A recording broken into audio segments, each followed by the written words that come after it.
Muktada, Nasiki Puning Warol, Toromijing, Taviri, Simple Mokutim, Saguzam Taramuxuri, Konona Kurumzari. Nasiki Puning Warol, get the season as number 9077 to 2001. Loin and Nasiki Toramasi video call, get a Mokta Tamzari number 7005 707 808. Haribanamasi. Nasiki Sanduk Torom Singh, Icecom 129, Loinana 90.0, Wahong Radio, Manipurino, on a Sapoliba, Assume Radio Channel Sida, Sanduk Shaba Toromi. SKTV, GTPL Cable Network, Diamond TV, Facebook, on the YouTube, Manipur Online Radio, Mati, Kusem Radio. Platform ni Fanda, Mukta the Sanduk Chabadumba channel. A second Tiki Folly Box singing headlines, the hard Mukta the Pizari, Kadai Kari Toker, have to Mampuna, Taminasi, Community, Ahmada, Sonale Partigil of Kuchari, Lepak Kangani Torpusing, the crime satter, security, Exen Hankel, Puni Haiba. CM na phongdo kre leba ke lurba tanpham mas the sale khaiba mi fa ba to ki se haina en birena phongdo loina na NH30 ga 7 de blocket handokpa cookie singna yakre NH37 na ban blocket tawba sungya yaro haina wrong mai na phongdo BJP da chaiba si asiba sanda phubugum ne haina okram join na phongdo kre Manipur thugai na ba cookie sing na jun kunga mari da Churachandpur public ground protest chawda More the cookies sing the Pangalbanga, Pazilure, Momating the Tado Crary. Hana the Pipam charging a sing pipe, Amuk Usilak Padiga Yang Pali Lambi Salak Sare. Loina, Sapu Amatananaga sing a framework agreement to Guy Bungamloi Haina. I am the Fongorokle. Kariguma Makala Matagi Pangal Natraga Sapu sing the Indiagi, Langaka Kuye Pinakimanaga sing a framework agreement. To Guy Bungamloi Haina innocent I am Gichirol Amana Makatana Heidi. Loinana Ibo Bina Pundo keep the question lake when Kibagi Texak Lengang lower the WAROL Fundo. Indiana KNAB proxy force or in a seasonary hina RPF the Fundo Crate. Bomb Tadarakani Kiba the game Myanmar Masali Sing Mangaro Kamzonga Sangsila Crate. Sinti Fonga Pauses headlines Kimakata for the International Yoga Day Gitorom Garang Pax and a Pangtokre. Zenim Chosu blood donation camp Pangtoki. Loina Manung Hajin Bada Security Force Matik Chana Thambiu Haina Zedi Ona Fondorokli Rongmai Nagana Mateng Pankre Hari Rongmai Nagano Pising na Jiribam Degi Vidyanagar the Labor Multi-Purpose Sport Complex Tahang Liver Relief Camp Sing the Chana Thaknava Polam Sing Mateng Pankre Havana Jingba Sanale Paki Pausi Marueva Pausi Manunga Yauri Loina na Naharol Git Hodang Nitanis Nangi Day of Yoga gi Thoram Manipur Parks and the Pangtoki. Chiri the Palambagari sing Romay Naga sing the Thodang Loduna Tolakre. Ha ani Ahungi Manung the Manipur Santi Halakani Highway Tazabale Hana Manipur Simulation of Fondokre. Masigi Makatarak with Amambagi Ambagi Mijang Makado kills sing na Kungjang Sang Sinkre. Langsai Taunagi me from Polish na Tugaikre. Loinana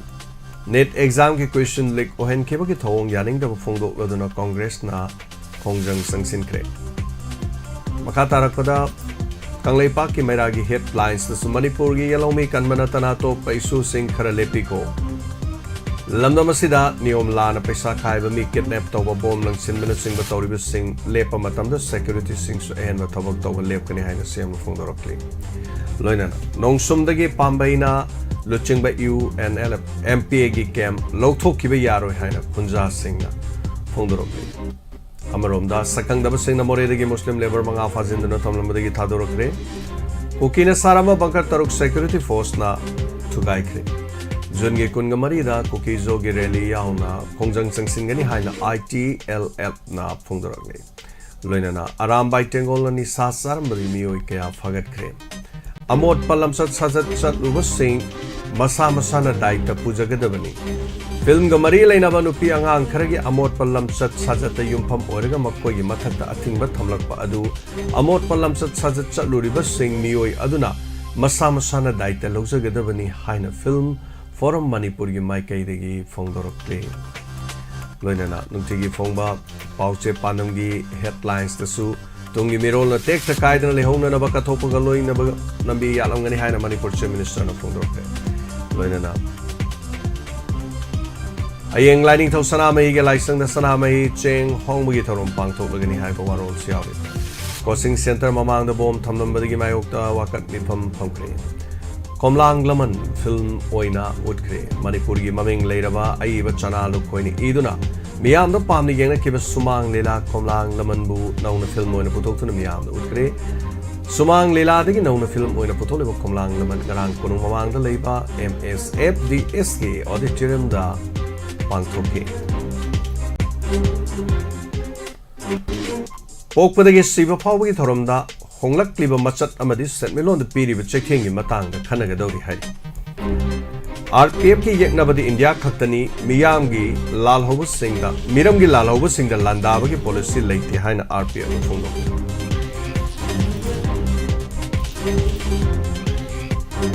Hoyal and Paugi headlines Matek Ranokasage, Hoyal and Paugi Show, Cocaine Pising, the Truxing, Tatpadalangana Karim, the Tobungam Drabasu. Rongway Naga Singi, CSO Sing Tomjin the Jeribam, the Pandunu Lady Bagari Sing Lahan Cray. BJP Langak the Saiba Sisana Siva, Pumba the Pubum and Ozo in a Pundo Kiba Chaman and a Poto the Pony. Lambu Pudong Kiba, Todo to say Umbadrama Survala Malakide.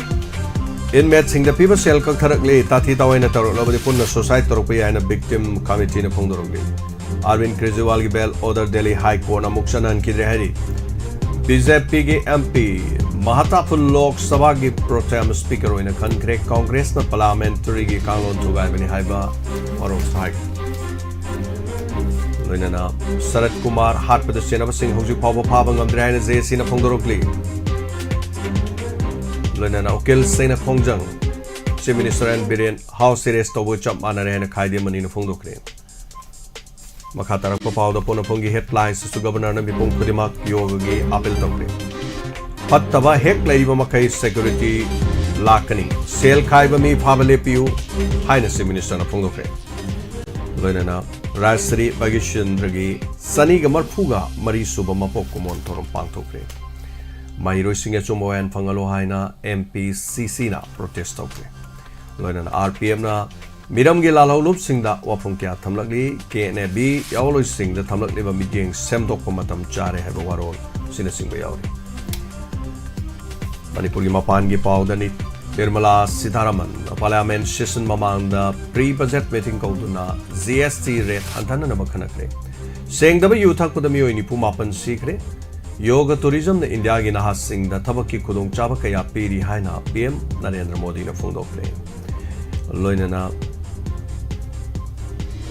UK election da candidate Oriba AI Steve na Malem Ahan digital candidate Oigadori. Loinana United States Lyric Tamba Loidun graduation certificate Panglabas and green card Pigni Hainer Trump na Fongdokre. Loinana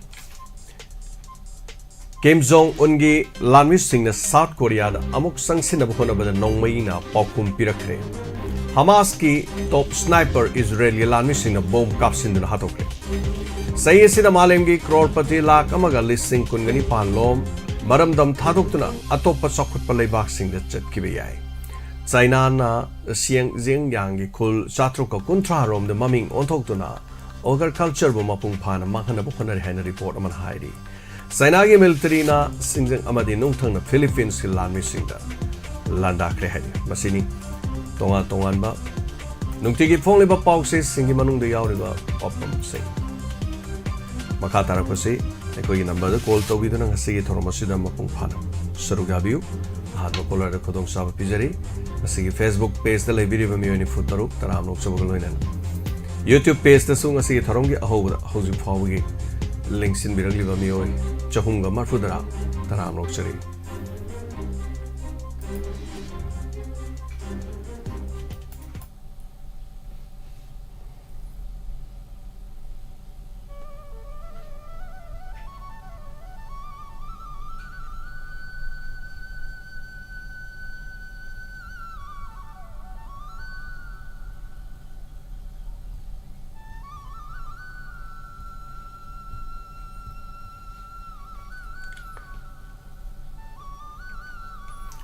Sarugabiu Pungdopiu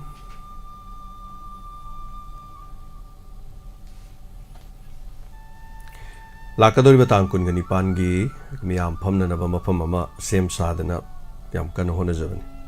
Adu Level Tiba Habitai, no Yam Kana Susel for the gig. Hello? Hello, boy. Mani tumbi siam ni. Kuya ngay tiki. O nga si ngarang tiki kuya ngay dila eh.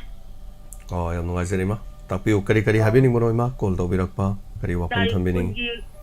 Tarik kunji pung tara ge doi doi na lupa chani khak thagi ne. Ma ai lau thok chakre paisa desu. Thok ra o nu ta hok ra ba. O yam fare nungai le. Ima lau thoki ba adum taho da bale resu message thabiro koi ma. Hoi. Taho da be yaur su message oina thabiro ko. Message pu de ani rak thabra ka no tau ki bini. Ani rak thare amuk so lau re ming do kari sina doino hang ba han man ko. Kari sina doino hang ba. Adum season ning bada season na biro adum. Thagachari. Hoi si hara ka no chira ke ye dum. Tajeri lo nu ba. Thagachari. Kam nungai jari ma thorom saruga birak pa.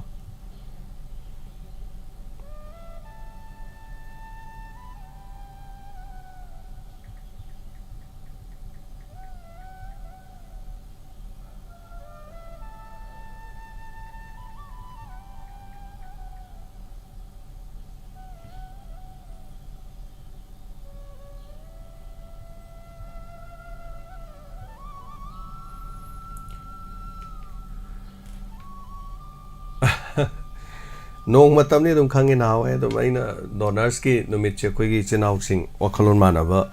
chinau sing hai tare donors se han ba si tau dring da khoina diamond donors ki hai dring da khoi gi diamond gi group ama seme ba donors hai da ba khoi group ama seme hai tare group ama sema ga han ba lei ba du madu gi group to sema du gi admin de aina oi da ba hai tare diamond hai ba du kawuni na diamond kawuda issue yawa Ada koi diamond da thawai yawa mi myam yawe adui manung da hongnaru ba leite adu di sel khaina bi khopi ama ama taw banat diamond gi whatsapp group am se me yaw se na tor mayam yaw bai tare adai da mi du chani mukki maya de dum su bai tare adai da koina kari hai tare diamond gi tawri ba program sigi pochai video gumba de gi mi mateng pangu ba kholu ba sum thagat ba leidai diamond gi group ne de hairaga khoi gi react hai tare react to buse yaw da bai tare adegi seran turan ko diamond gi tawjarga diamond gi group to su yauraga akhoi gi du da tawri bu du gi sum comment oiro kari oro sum la de yauri ba mi du da mi oi amani hai tare amatam na khoi mi oi amani mi ga se khoi chum da gi ame sor or jani da jenems ta thabak to ba mi ga yawe khoi ga seran turan ga dum khoi gi kanom to bi film laksal rais masi group se yaroi masen toroga khoi de wakhan toroga ne masi dum leijara sunu moi se akhoi na sem su nate aduga mo akhoi na di haire masi akhoi na sem nate yarga de akhoi gi group si maming pallaga di sem ni na akhoi maming pan ba se afaba thabo lom do ni sati sati yo adu maming pan mani na heng phata ba tawra di bera ka kani akhoi smai to na akhoi mateng pang ba gi smai tawra se na toroga adu mai na sem gim ne haita anyway adu semak pu du da akhoi na nongju matam oi bena ingkhale ba as pasi function tawr di nong dum zura ne na dan ahan ba function taw gi ju nongsu ani su de community hall da taw ya do mathangi amuk taw budu su mamang IC leri besigi lampak ta taw ya laibok phab de gi nongsu ki de hai tare ai mathang call la ya call lokha chage wari makha ta jage hello mingi warol wera brai tungo minga lai phong ta piu khoi ba ni jingkhong wa khadagi ni wa khadagi ima bino hi ganguro hoi ai da hodi ko gere ni imanandarani hoi nungai jari de ko imanandarani imanandarani na singju yon buduro hoi jagi phung ni waron ti ta ba dai ba hom jin ti gi si ta ka da wi hona dara lai re ne mayam naga wakha gi maram daga hairak pokhor padu su taramani adu di ta dai nahan ima bino na phone taru budagi ima bino sangom yon bido hoi barap yon bado ngasi su barap yon bro nong su bro khoi sida di nong mati khara di mangi su bo mati su di ba ma su thok le ngarang han dia mu lu hong bo kai to ba sum lei ba du da mu to bo ngam chat ra ba hoi do ima bino pai hala ge hoi ai hello ima bino chak sabira bro ꯑꯣ ꯆꯥꯛ ꯆꯥꯔꯦ ꯁꯪꯒꯣꯝ ꯌꯣ ꯍꯜꯂꯛꯄꯒ ꯉꯁꯤꯒꯤ ꯁꯪꯒꯣꯝ litre ꯀꯌꯥ ꯌꯣꯜꯂꯨꯔꯒꯦ ꯏꯃꯥ ꯂꯤꯇꯔ 12 ꯈꯛ ꯌꯣꯜꯂꯨꯏ 12ꯁꯦ ꯂꯤꯇꯔ ꯑꯃ ꯌꯣꯟꯕꯗ ꯂꯨꯄꯥ ꯀꯌꯥ ꯇꯣꯡꯒꯦ ꯏꯃꯥ 35 ꯂꯨꯄꯥ 35 litre 10 ꯌꯣꯜꯂꯗꯤ 35 10 ꯌꯣꯜꯂꯕ lupa chong yang kai tong ei ma singa sige aduna isu ga yi lupa chama ta thon garba ai karina sahum duna thamaga ya ga gi ju imana ne yamna ta ba ji yam nungai ba imana wa ya man ya jera ke ba habiyo ya ga de ju chen lupa chama do ju chani do ju kamning ba je ka pa ya ba phone na te ba imana ba ji de do ka pa ya ba phone ya la ka da ja ji ne imana ngam je ba kita ju ka pa ke na khali bi chama do ju chani do ju kun nga ko jingi ado cha ga na waro godro yamandena mai pe ima ko ista kap na iste lupa sama gomba lupa tara kon manga tani ke sulaite da ima angam bana he na kap yawi lising manga kap tara kap kun kap mo yaw adu bau di ngam di imana tanjang ko bakara je ja ji ima kap trasu ni mana kap ningi do dum kap bane na khalasu ya ima adu imana ne nongai je de har su imana kari gomba lupa sama kap su ima adu da kanamta akhoi sida chama gi ngak tani khone taw ji chama na malo patara sudum ya kem leite ma ko akhoi gi polama ganuna pai ga polama adu gi phone jo ne he kap ya ra ko de ne cha ga gi manak ne ku ding ni mana kar ga chap ngam ni gi pa ya khai do ju chama do ju kap ga ne cha jing na ngang ba sap ko ma an gi ma gi pung no jing ju oi adu ima jo wa khan nungai ba isa ma yang gi ta ra ga adagi imana ne hek wa hei tali si kari ki da mong no da mau du lai ta bagi ne mana macha no ki ha ta mari po mo ku do ma je ma si dan di lai lai su tam da mi gi ma ki de nga ma hong na ba nei imana nga mi bau di ma theng pang ban da ada isha hoi gi wari si mong ta ma da gi ma je yum da chok lai le ning je su mi an do ko na di lai ma si gi kai no pa wa tin che ta ba na hong na ba che le su ma ta ni mo do ima do kai do ya ba no ado nahala mo hayo do kai gum lan ma yaw ja gi nu na gan ko imana karim ta lan de ma wahang ab tang jo gi ma imo do kai do ya ba no maudi sai maudi corona da si gare oh si lai gi de ha ba ne ai ho corona da lai gi da ba angang sai kya su ba no hundo mi sa masan upi amana mana hundo ma kan da metric parikha tha bagi tha ba mi hawi adagi ata yi tha de don to mi na sai uji class 1 kare amana to e parikha da college tamme nupa di yaw do bro nupi ngak to ro nupi hang tani ari machi han duma di mama na ne metric parikha hai dok tinge da luhong sopi ma na ko li uji kahi tara kundi haira uji ado adagi mapa je sahi ni thuga manga thok yang khai ge chuji nupi ma thijanna ba hayu yadre imana sahi humda mari manga chomi ju jingje ima madu gu wa haira kanu isa jing ima mite mapi ta ne na nupi thiu yadre nupi ge tiwe ado isu ma ya ni da di ong tang chia bangam na bai ne isa o yi pau ji ta ra ga ne wa khan ge kitang chak phok ne ne ima yam nungai ba aduna ne ba ina cha jing ma ne ka tani ma chi ni hum ni lak da ba ji dai ana ba loi jo ni ni yum da ima I soidan lakani ima hoy dai ko singju saba barab ko saba ko pe ma ko normal ke soidan wa khada na li sha da ne wa I yo ki ba singju ja ji la wa ga singju yo ni anu ni an jalla jalla ko ye no le ro ni ne wa I da soi ko kra ba ni ne ja wa me am na bong tang lak na na bi thong je amuk ta bi yeng bi di nu ngai ni akoi na lai ri je akoi hu ji lai lai su tam mong bi na kai no da li chen ching ji phau ra chalam me ba ji khara bu chaw le hu ji lai ri bu lam bi lai bi ting pau ko bok smai le ra mo roi dai khali na wi smai ko dai mun na ti hu mang wang man anu ku ra jin thi lai tien pai ra ka ne le ra mi nu pi akoi bau da ado ani ji nu ngai le hai ba ya ado kari umba ma tau ko kan da ne chen ko jen ti na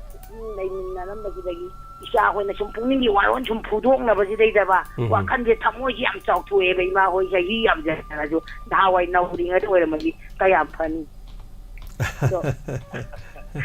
isa hoi me na ti akoi kun ji da oi bai ne nga me ba ji akoi na chali ji yum da gi angang he college ta me ka hai ji yum da gi amuk na 나하루 통장 뭐 공용나봐 또 통장 공용나봐 튀도이니 나이 땀이지 양만 땀이네 보기죠 가리 나인 젠마 가리 엄청 지엔데 거 저기가 오토나 하오 ꯑꯗꯨꯗꯩꯗꯅꯦ ꯌꯥꯝ ꯋꯥꯅ ꯆꯠꯂꯤ ꯂꯥꯏꯔꯤꯛ ꯇꯝꯍꯜꯂꯤꯁꯦ ꯑꯗꯣ ꯅꯨꯄꯤ ꯉꯥꯛꯇ ꯃꯔꯤ ꯄꯣꯁꯨ ꯑꯃꯗꯤ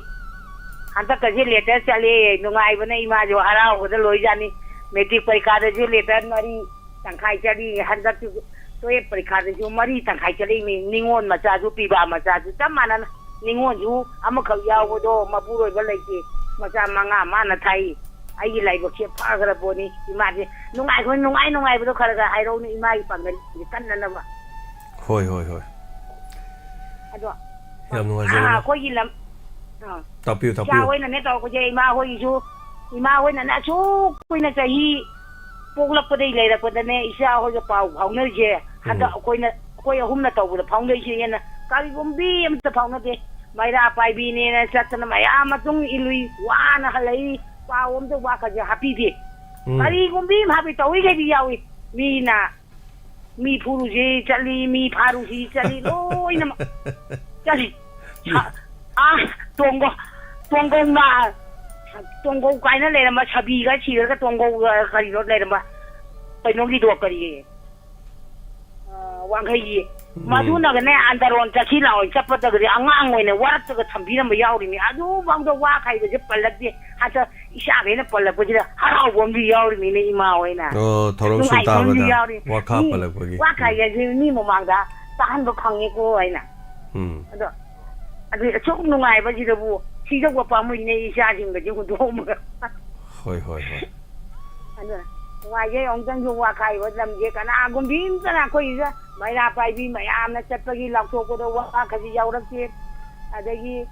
ꯀꯂꯞꯀꯤ ꯃꯌꯥꯝ ꯂꯥꯎꯊꯣꯛꯏ ꯋꯥ ꯈꯁꯤ ꯇꯧꯗꯕꯗꯤ ꯌꯥꯗꯦ ꯃꯤ ꯇꯧꯔꯤꯈꯩ ꯂꯣꯏ ꯌꯥꯎꯔꯤ ꯑꯃꯠꯇ ꯂꯥꯎꯊꯣꯛꯄꯤꯔꯛꯇꯕꯩ ꯋꯥꯅꯤ ꯏꯆꯥ ꯑꯗꯣ ꯏꯆꯥꯁꯤꯡꯅ ꯂꯥꯎꯔꯛꯄꯁꯤꯗ ꯏꯃꯥꯗꯤ ꯑꯃꯨꯛ ꯍꯦꯟꯅ ꯅꯨꯡꯉꯥꯏ ꯍꯩꯔꯁꯨ ꯍꯩꯇꯁꯤꯅꯤ ꯏꯆꯥꯁꯤꯡꯒꯤ ꯃꯈꯣꯟ ꯇꯥꯅꯕ ꯍꯦꯛꯇ ꯄꯥꯏꯅꯤꯡꯉꯛꯄ ꯐꯣꯟ ꯑꯗꯣ ꯏꯃꯥꯅꯗꯤ ꯀꯩꯁꯨ ꯊꯣꯏꯗꯣꯛꯄ ꯍꯥꯏꯅꯤꯡꯉꯥꯏꯁꯨ ꯂꯩꯇꯦ ꯑꯗꯣ ꯏꯃꯥꯒꯤ ꯑꯩꯈꯣꯏ ꯎꯅꯔꯒ ꯁꯨꯃꯥꯏꯅ ꯁꯥꯔꯤꯒꯦ ꯍꯌꯦꯡ ꯑꯩ ꯑꯃꯨꯛ ꯀꯩꯅꯣꯝꯃꯗ ꯇꯧꯕ ꯉꯝꯃꯀꯥꯟꯗ ꯍꯥꯞꯄꯛꯑꯒꯦꯀꯣ ꯐꯔꯦ ꯏꯃꯥ ꯌꯥꯝ ꯅꯨꯡꯉꯥꯏꯖꯔꯦ ꯑꯗꯣ ꯅꯪ ꯄꯥꯏꯍꯧ ꯌꯥꯔꯣ ꯑꯣ 마주 야래 사두디 호이 아무 참먹겠고 파리 먹지 우리 나무알 thank you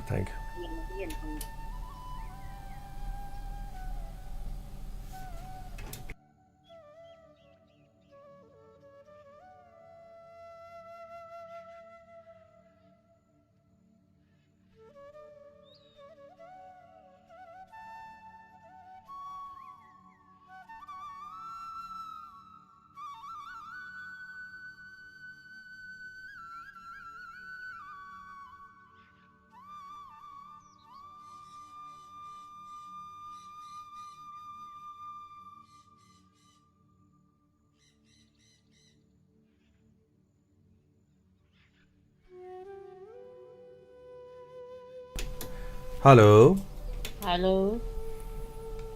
Sir James. Taramog sa rin mingalay fong habisi. Tawjaragli ba ay hingan digi santi. Tapiyo, kariwa pa mahabini. Sagi haram pumba adum maharaw hazana nungay na tajari aduga ina hajaning ba manangarang ikogi nagagi itin inaw sin ko. Kaidaw biro nagagi itin inaw sin na kogi maitaygi sana thaknaba pubiriba gari chenbiriba tak mama nagai itin inaw sin na sarok yare hayaga hajanbiro kudo. ꯑꯗꯨꯒꯤꯗꯃꯛ ꯌꯥꯝꯅ ꯅꯒꯥ ꯏꯆꯤꯟ ꯏꯅꯥꯎꯁꯤꯡꯕꯨ ꯇꯥꯕꯤꯕ ꯌꯥꯎꯔꯒꯗꯤ ꯊꯥꯒꯠꯄ ꯐꯣꯡꯗꯣꯛꯆꯔꯤ ꯁꯤꯃꯁꯨ ꯍꯥꯏꯅꯤꯡꯕ ꯑꯗꯨꯒ ꯃꯈꯣꯏꯕꯨꯁꯨ ꯂꯥꯞꯅ ꯍꯦꯟꯁꯦꯛ ꯇꯧꯖꯔꯤꯅ ꯇꯥꯕꯤꯕ ꯌꯥꯎꯔꯒꯗꯤ ꯈꯪꯕꯤꯌꯨꯅ ꯍꯥꯏꯖꯔꯤ ꯑꯗꯨꯒ ꯑꯩꯈꯣꯏꯒꯤ ꯁꯥꯔ ꯖꯦꯝꯁꯀꯤ ꯉꯔꯥꯡꯒꯤ ꯏꯁꯥꯅ ꯏꯁꯥꯕꯨ ꯍꯥꯠꯆꯕꯅꯤ ꯍꯥꯏꯕ ꯀꯩꯅꯣ ꯑꯗꯨꯗꯣ ꯌꯥꯝ ꯅꯨꯡꯉꯥꯏꯌꯦ ꯑꯗꯨꯒꯤ ꯂꯥꯁꯇꯣ ꯌꯥꯝ ꯀꯟꯅ ꯊꯨꯅ ꯇꯥꯅꯤꯡꯉꯦ ꯍꯣꯔꯦꯟ ꯁꯣꯏꯗꯅ ꯇꯥꯕꯤꯁꯤ Sir James ꯈꯣꯟꯖꯦꯜꯁꯦ ꯌꯥꯝ ꯇꯥꯕꯗꯣ ꯋꯥꯏꯌꯦ ꯍꯧꯖꯤꯛꯁꯦ ꯍꯧꯖꯤꯛ ꯌꯥꯝ ꯀꯟꯅ ꯅꯥꯔꯕꯣ ꯀꯃꯥꯏꯅ ꯇꯧꯔꯤꯅꯣ ꯍꯛꯆꯥꯡ ꯅꯨꯡꯉꯥꯏꯇꯕ ꯃꯥꯜꯂꯦ ꯆꯥ ꯁꯣꯟꯗꯕꯅꯤ ꯆꯥ ꯈꯔ ꯁꯣꯟꯕ ꯈꯣꯠꯄ ꯈꯔ ꯇꯧ ꯑꯗꯨ ꯌꯥꯝ ꯅꯨꯡꯉꯥꯏꯇꯦ ꯀꯃꯥꯏꯅ ꯇꯧꯅꯤ ꯑꯗꯨꯗꯤ ꯁꯥꯔ ꯖꯦꯝꯁꯅ ꯁꯤ ꯁꯟꯗꯣꯛꯄꯤꯕꯤꯌꯦ ꯑꯩꯈꯣꯏꯁꯨ ꯄꯣꯊꯥꯐꯝ ꯄꯤꯖꯔꯤꯕꯅꯦ ꯇꯥꯔꯒ 나래는 너무 또르시기도 나때다. ꯑꯗꯨ ꯍꯥꯏꯕ ꯅꯨꯡꯉꯥꯏꯇꯕꯅꯤꯅꯕꯀꯣ ꯁꯤ ꯃꯥꯅꯤ ꯅꯨꯡꯉꯥꯏꯖꯗꯦ ꯃꯥꯅꯤ ꯍꯥꯏꯕ ꯁꯥꯔ ꯖꯦꯝꯁꯅ ꯃꯌꯥꯝꯒꯤ ꯍꯣꯏ ꯁꯦꯕꯥ ꯍꯣꯏ ꯇꯧꯕꯤꯕꯁꯦ ꯎꯝ ꯑꯁꯤꯒꯤꯗꯃꯛ ꯌꯥꯝꯅ ꯅꯨꯡꯉꯥꯏꯕ ꯄꯣꯛꯑꯦ ꯑꯗꯨꯒ ꯁꯥꯔ ꯖꯦꯝꯁꯄꯨꯁꯨ ꯄꯨꯟꯁꯤ ꯅꯨꯡꯁꯥꯡꯅ ꯍꯛꯆꯥꯡ ꯅꯨꯡꯉꯥꯏ ꯌꯥꯏꯐꯅ ꯂꯩꯕꯗꯣ ꯑꯩꯈꯣꯏ ꯊꯧꯅꯤꯖꯔꯤ ꯑꯁꯤꯈꯤꯇꯪ ꯍꯥꯏꯖꯒꯦ ꯁꯥꯔ 타겟처리 ꯌꯥꯝ ꯅꯨꯡꯉꯥꯏꯖꯩ ꯍꯣꯏ ꯊꯦꯡꯛ ꯌꯨ ꯊꯦꯡꯛ ꯌꯨ ꯇꯥꯕꯤꯌꯨ ꯁꯨꯝ ꯍꯣꯠꯅꯖꯔꯛꯀꯦ ꯃꯌꯥꯝꯒꯤꯗꯃꯛ ꯃꯊꯪ ꯌꯥꯝ ꯋꯥꯠꯂꯤ ꯇꯧꯒꯗꯕ ꯉꯁꯤꯁꯨ ꯑꯌꯨꯛ ꯑꯉꯟꯕꯗ ꯑꯩ ꯉꯔꯥꯡ ꯌꯥꯏꯔꯤꯄꯣꯛꯇ ꯑꯩꯈꯣꯏꯒꯤ ꯉꯥꯛꯄꯤꯒꯅꯤ ꯅꯣꯡꯄꯣꯛ ꯁꯦꯛꯃꯥꯏ ꯑꯩꯈꯣꯏꯒꯤ ꯁꯤꯈꯣꯡꯗ ꯂꯥꯛꯀꯅꯦꯅ ꯑꯩ ꯍꯥꯏꯗꯣꯛꯆꯈꯤꯕꯗ ꯃꯌꯥꯝꯗ ꯑꯗꯣ ꯑꯌꯨꯛꯇ ꯑꯩꯈꯣꯏ ꯄꯣꯠ ꯆꯩ ꯄꯥꯡꯈꯠꯄꯗ ꯅꯣꯡ ꯇꯥꯕꯗꯤ ꯌꯥꯗꯕꯅꯤꯅ ꯍꯥꯏꯇꯥꯔꯦ ꯑꯗꯨꯅ ꯌꯥꯝ ꯀꯟꯅ ꯆꯠꯅꯕꯅ ꯍꯣꯠꯅꯖꯈꯤ ꯑꯗꯨꯕꯨ ꯅꯣꯡ ꯇꯥꯕꯅ ꯌꯥꯈꯤꯗꯦ ꯍꯌꯦꯡ ꯑꯌꯨꯛ ꯑꯃꯨꯛ ꯍꯥꯏꯕ ꯇꯥꯔꯦ ꯑꯌꯨꯛ ꯑꯃꯨꯛ ꯑꯩꯈꯣꯏ ꯁꯦꯝꯅꯕ ꯍꯣꯠꯅꯖꯔꯤ ꯃꯤ ꯂꯥꯛꯀꯗꯕꯅꯤ ꯑꯗꯒꯤ ꯁꯦꯝꯅꯕ ꯃꯤꯗꯣ ꯂꯥꯛꯀꯗꯕ ꯑꯗꯨꯅ ꯂꯥꯛꯆꯈꯤꯗ꯭ꯔꯦ ꯑꯗꯣꯝꯒꯤ ꯃꯥꯏꯀꯩꯗ ꯂꯩꯕꯤꯕꯁꯤꯡ ꯏꯆꯤꯟ ꯏꯅꯥꯎꯁꯤꯡꯗ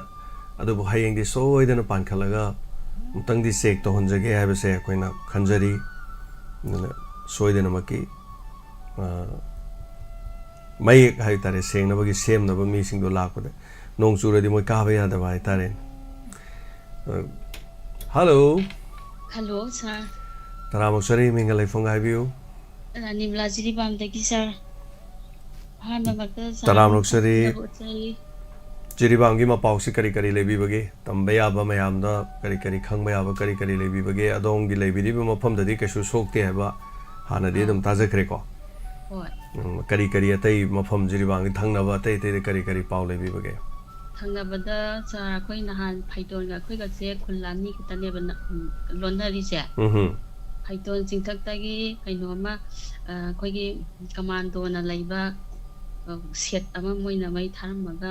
ꯀꯥꯞꯄꯒ ꯆꯦꯟꯈꯠꯈꯤꯕ ꯑꯗꯒꯤ ꯑꯩꯈꯣꯏꯒꯤ ꯁꯦꯀ꯭ꯌꯨꯔꯤꯇꯤꯁꯤꯡꯅ ꯀꯥꯞꯅꯕ ꯑꯗꯒꯤ ꯈꯔꯗꯤ ꯑꯗꯨꯗꯗꯤ ꯌꯥꯝ ꯃꯤꯄꯥꯏꯗꯅ ꯑꯩꯈꯣꯏꯁꯨ ꯅꯣꯡꯉꯥꯟꯐꯧ ꯂꯦꯛꯇꯅ ꯑꯗꯒꯤ ꯑꯩꯈꯣꯏꯁꯦ ꯍꯥꯏꯋꯦ ꯃꯄꯥꯟꯅꯦꯕꯀꯣ ꯍꯥꯏꯋꯦ ꯃꯄꯥꯟꯁꯤꯗ ꯂꯝꯕꯤ ꯊꯤꯡꯗꯅ ꯈꯣꯠꯇꯅ ꯑꯩꯈꯣꯏꯁꯦ ꯌꯥꯝꯅ ꯋꯥꯅ ꯀꯩꯅꯣ ꯇꯧꯅꯩꯌꯦ ꯑꯗꯨꯃꯥꯏꯅ ꯃꯩꯔꯥ ꯄꯥꯏꯕꯤ ꯃꯌꯥꯝꯁꯨ ꯑꯃꯒ ꯃꯇꯦꯡ ꯄꯥꯡꯅꯗꯅ ꯑꯗꯨꯃꯥꯏꯅ ꯊꯣꯛꯑꯦ ꯑꯗꯨꯒ ꯑꯗꯒꯤ ꯑꯗꯨꯒꯤ ꯃꯈꯥꯗꯒꯤꯗꯤ ꯃꯈꯥ ꯇꯥꯕꯗꯤ ꯍꯧꯖꯤꯛꯐꯥꯎꯗꯤ ꯊꯣꯏꯗꯣꯛꯅ ꯃꯈꯣꯟ ꯑꯝꯇ ꯊꯣꯛꯅꯗꯅ ꯑꯗꯨꯝ ꯂꯩ ꯑꯗꯨꯒ ꯁꯥꯔ ꯑꯩꯅ ꯉꯁꯤ ꯀꯩꯅꯣ ꯐꯣꯟ ꯇꯧꯖꯔꯛꯏꯁꯦ ꯉꯔꯥꯡ ꯔꯣꯡꯃꯩ ꯅꯥꯒꯥ ꯀꯥꯎꯟꯁꯤꯜꯒꯤ ꯏꯆꯤꯟ ꯏꯅꯥꯎꯁꯤꯡꯅ ꯍꯥꯏꯋꯦ ꯄ꯭ꯔꯣꯇꯦꯛꯁꯟ ꯇꯧꯕꯤꯅꯤ ꯍꯥꯏꯗꯅ ꯗ꯭ꯔꯥꯏꯚꯔ ꯌꯨꯅꯤꯌꯟ ꯗ꯭ꯔꯥꯏꯚꯔ ꯃꯌꯥꯝꯗ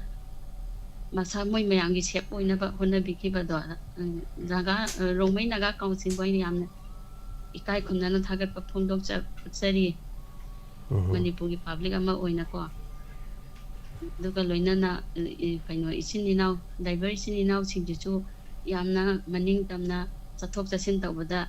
ꯑꯇꯠ ꯑꯈꯝ ꯂꯩꯇꯅ ꯃꯐꯝ ꯂꯩꯅꯤꯡꯕ ꯃꯐꯝꯗ ꯆꯠꯅꯤꯡꯕ ꯃꯐꯝꯗ ꯑꯌꯨꯛ ꯅꯨꯡꯊꯤꯟ ꯅꯨꯡꯗꯥꯡ ꯈꯥꯛꯇꯅ ꯃꯣꯏꯅ ꯂꯩꯌꯨ ꯍꯥꯏꯅ ꯑꯗꯨꯃꯥꯏꯅ ꯍꯥꯏꯕꯤꯔꯛꯄ ꯃꯇꯨꯡ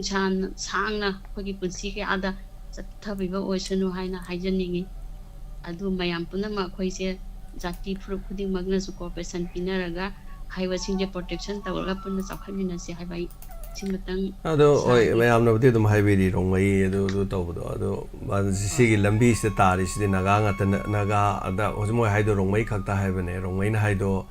ꯔꯣꯡꯃꯩꯁꯤ ꯃꯣꯏꯒꯤ ꯃꯐꯝꯗꯨ ꯈꯛꯇꯪ ꯍꯥꯏꯕꯅꯦ ꯃꯣꯏꯅ ꯀꯣꯜꯂꯤꯗꯨꯗꯤ ꯃꯐꯝꯗꯤ ꯌꯥꯝꯗꯦ ꯑꯗꯣ ꯑꯇꯩ ꯃꯐꯝꯗ ꯇꯧꯔꯛꯄꯗꯨꯗꯤ ꯃꯣꯏ ꯍꯥꯏꯁꯤ ꯃꯣꯏꯗ ꯈꯨꯗꯣꯡꯆꯥꯗꯕ ꯌꯥꯎꯔꯗꯤ ꯔꯣꯡꯃꯩ ꯅꯥꯒꯥꯅ ꯀꯣꯟꯕ ꯃꯐꯝꯗ ꯌꯥꯎꯔꯝꯃꯗꯤ ꯃꯣꯏꯅ ꯑꯗꯨꯗ ꯗꯥꯏꯇ ꯂꯧꯒꯦ ꯍꯥꯏꯕꯅꯦ ꯑꯗꯨꯒ ꯃꯣꯏꯅ ꯀꯣꯟꯗꯕ ꯃꯐꯝꯗꯗꯤ ꯃꯣꯏ ꯂꯧꯔꯣꯏ ꯍꯥꯏꯕꯅꯤ ꯑꯗꯨ ꯂꯩꯔꯤ ꯃꯐꯝꯁꯦ ꯌꯥꯝ ꯌꯥꯝꯃꯦꯕ ꯂꯩꯔꯤꯁꯤꯗꯤꯀꯣ ꯑꯗꯣ ꯍꯣꯏ ꯌꯥꯝ ꯐꯩ ꯃꯣꯏꯅ ꯍꯥꯏꯔꯛꯏꯗꯣ ꯌꯥꯝ ꯐꯩꯌꯦꯕ ꯈꯣꯡꯊꯥꯡꯗꯣ ꯌꯥꯝꯅ ꯄꯨꯛꯅꯤꯡ ꯊꯧꯒꯠꯅꯤꯡꯉꯥꯏꯅꯦ ꯍꯥꯏꯕ ꯇꯥꯏ ꯑꯗꯨꯒ ꯁꯤꯗꯤ ꯃꯣꯏꯅꯁꯨ ꯌꯥꯝ ꯐꯖꯕ ꯑꯃ ꯍꯥꯏ ꯂꯩꯔꯤꯕ ꯍꯥꯏꯋꯦ ꯑꯁꯤꯗꯤ ꯅꯣꯠ ꯑꯣꯟꯂꯤ ꯃꯩꯇꯩ ꯈꯛꯇꯒꯤ ꯅꯠꯇꯦ ꯅꯥꯒꯥꯒꯤ ꯅꯠꯇꯦ ꯀꯨꯀꯤꯒꯤ ꯅꯠꯇꯦ ꯀꯥꯡꯂꯨꯞ ꯈꯨꯗꯤꯡꯃꯛꯀꯤꯅꯤ ꯃꯅꯤꯄꯨꯔꯗ ꯂꯩꯕ ꯀꯥꯡꯂꯨꯞ ꯈꯨꯗꯤꯡꯃꯛ ꯑꯗꯨꯅ ꯂꯝꯕꯤꯁꯤꯗ ꯑꯄꯟꯕ ꯄꯤꯔꯣꯏꯗꯕꯅꯤ ꯍꯥꯏꯕ ꯋꯥꯔꯣꯜ ꯑꯃ ꯊꯝꯃꯦ ꯌꯥꯝ ꯐꯖꯩ ꯑꯗꯨꯕు ꯀꯔꯤꯒꯨꯝꯕ ꯑꯀꯛꯅꯕ ꯗꯤꯃꯥꯟ ꯑꯃ ꯇꯧꯔꯛꯄ ꯇꯥꯔꯒꯗꯤ ꯃꯈꯣꯏ ꯃꯥꯏꯀꯩꯗꯤ ꯇꯧꯔꯛꯑꯒꯁꯨ ꯂꯝꯕꯤꯗ ꯊꯤꯡꯕꯁꯦ ꯀꯔꯤ ꯍꯥꯏꯇꯥꯔꯦ ꯊꯤꯡꯉꯛꯀꯗ꯭ꯔꯥ ꯍꯥꯏꯕꯒꯤ ꯑꯗꯨꯝ ꯂꯩ ꯑꯗꯨꯕꯨ ꯈꯣꯡꯊꯥꯡꯗꯨꯗꯤ ꯌꯥꯝ ꯐꯩ ꯍꯥꯏꯇꯥꯔꯦ ꯉꯔꯥꯡ ꯈꯣꯡꯊꯥꯡꯁꯦ ꯌꯥꯝ ꯅꯨꯡꯉꯥꯏꯖꯩ ꯇꯥꯛꯄꯤꯔꯛꯄꯀꯣ ꯑꯇꯩ ꯀꯔꯤ ꯀꯔꯤ ꯆꯤꯊꯕ ꯂꯩꯕꯤꯔꯤ ꯃꯦꯗꯥꯝ ꯁꯥꯔ ꯑꯇꯩ ꯊꯣꯏꯗꯣꯛꯄ ꯀꯩꯁꯨ ꯍꯥꯏꯅꯤꯡꯉꯥꯏ ꯂꯩꯇꯦ ꯍꯥꯏꯅꯤꯡꯕꯗꯤ ꯌꯥꯝ ꯂꯩ ꯑꯗꯨ ꯍꯣꯏ ꯑꯣꯏꯔꯒꯁꯨ ꯍꯣꯏ ꯍꯥꯏꯕ ꯌꯥꯕ ꯌꯥꯗꯕ ꯍꯥꯏꯕ ꯍꯣꯏ ꯂꯩꯕꯅꯤꯅ ꯄꯨꯝꯅꯃꯛ ꯇꯦꯟꯁꯟꯖꯒꯦ ꯌꯥꯝ ꯅꯨꯡꯉꯥꯏꯖꯩ ꯃꯌꯥꯝ ꯁꯔꯨꯛ ꯍꯣꯏ ꯌꯥꯕꯤꯗꯨꯅ ꯍꯦꯟꯅ ꯃꯄꯨꯡ ꯐꯥꯍꯟꯕꯤꯔꯤꯕꯁꯦ ꯍꯥꯏꯕ ꯇꯥꯔꯦ ꯑꯗꯨꯅ ꯄꯨꯛꯅꯤꯡꯒꯤ ꯍꯣꯏ ꯋꯥꯔꯣꯜ ꯑꯗꯨ ꯍꯥꯏꯗꯅ ꯁꯟꯗꯣꯛꯆꯔꯤꯕ ꯊꯧꯔꯝꯁꯤꯗ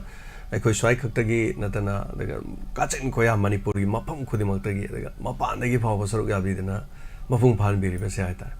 ꯌꯥꯝ ꯅꯨꯡꯉꯥꯏꯖꯔꯦ ꯁꯔꯨꯛ ꯌꯥꯕꯤꯔꯛꯄꯒꯤꯗꯃꯛ ꯃꯦꯗꯥꯝ ꯊꯥꯒꯠꯆꯔꯤ ꯃꯊꯪꯒꯤ ꯀꯣꯂꯔꯗ ꯈꯨꯗꯣꯡꯆꯥꯕ ꯄꯤꯖꯒꯦ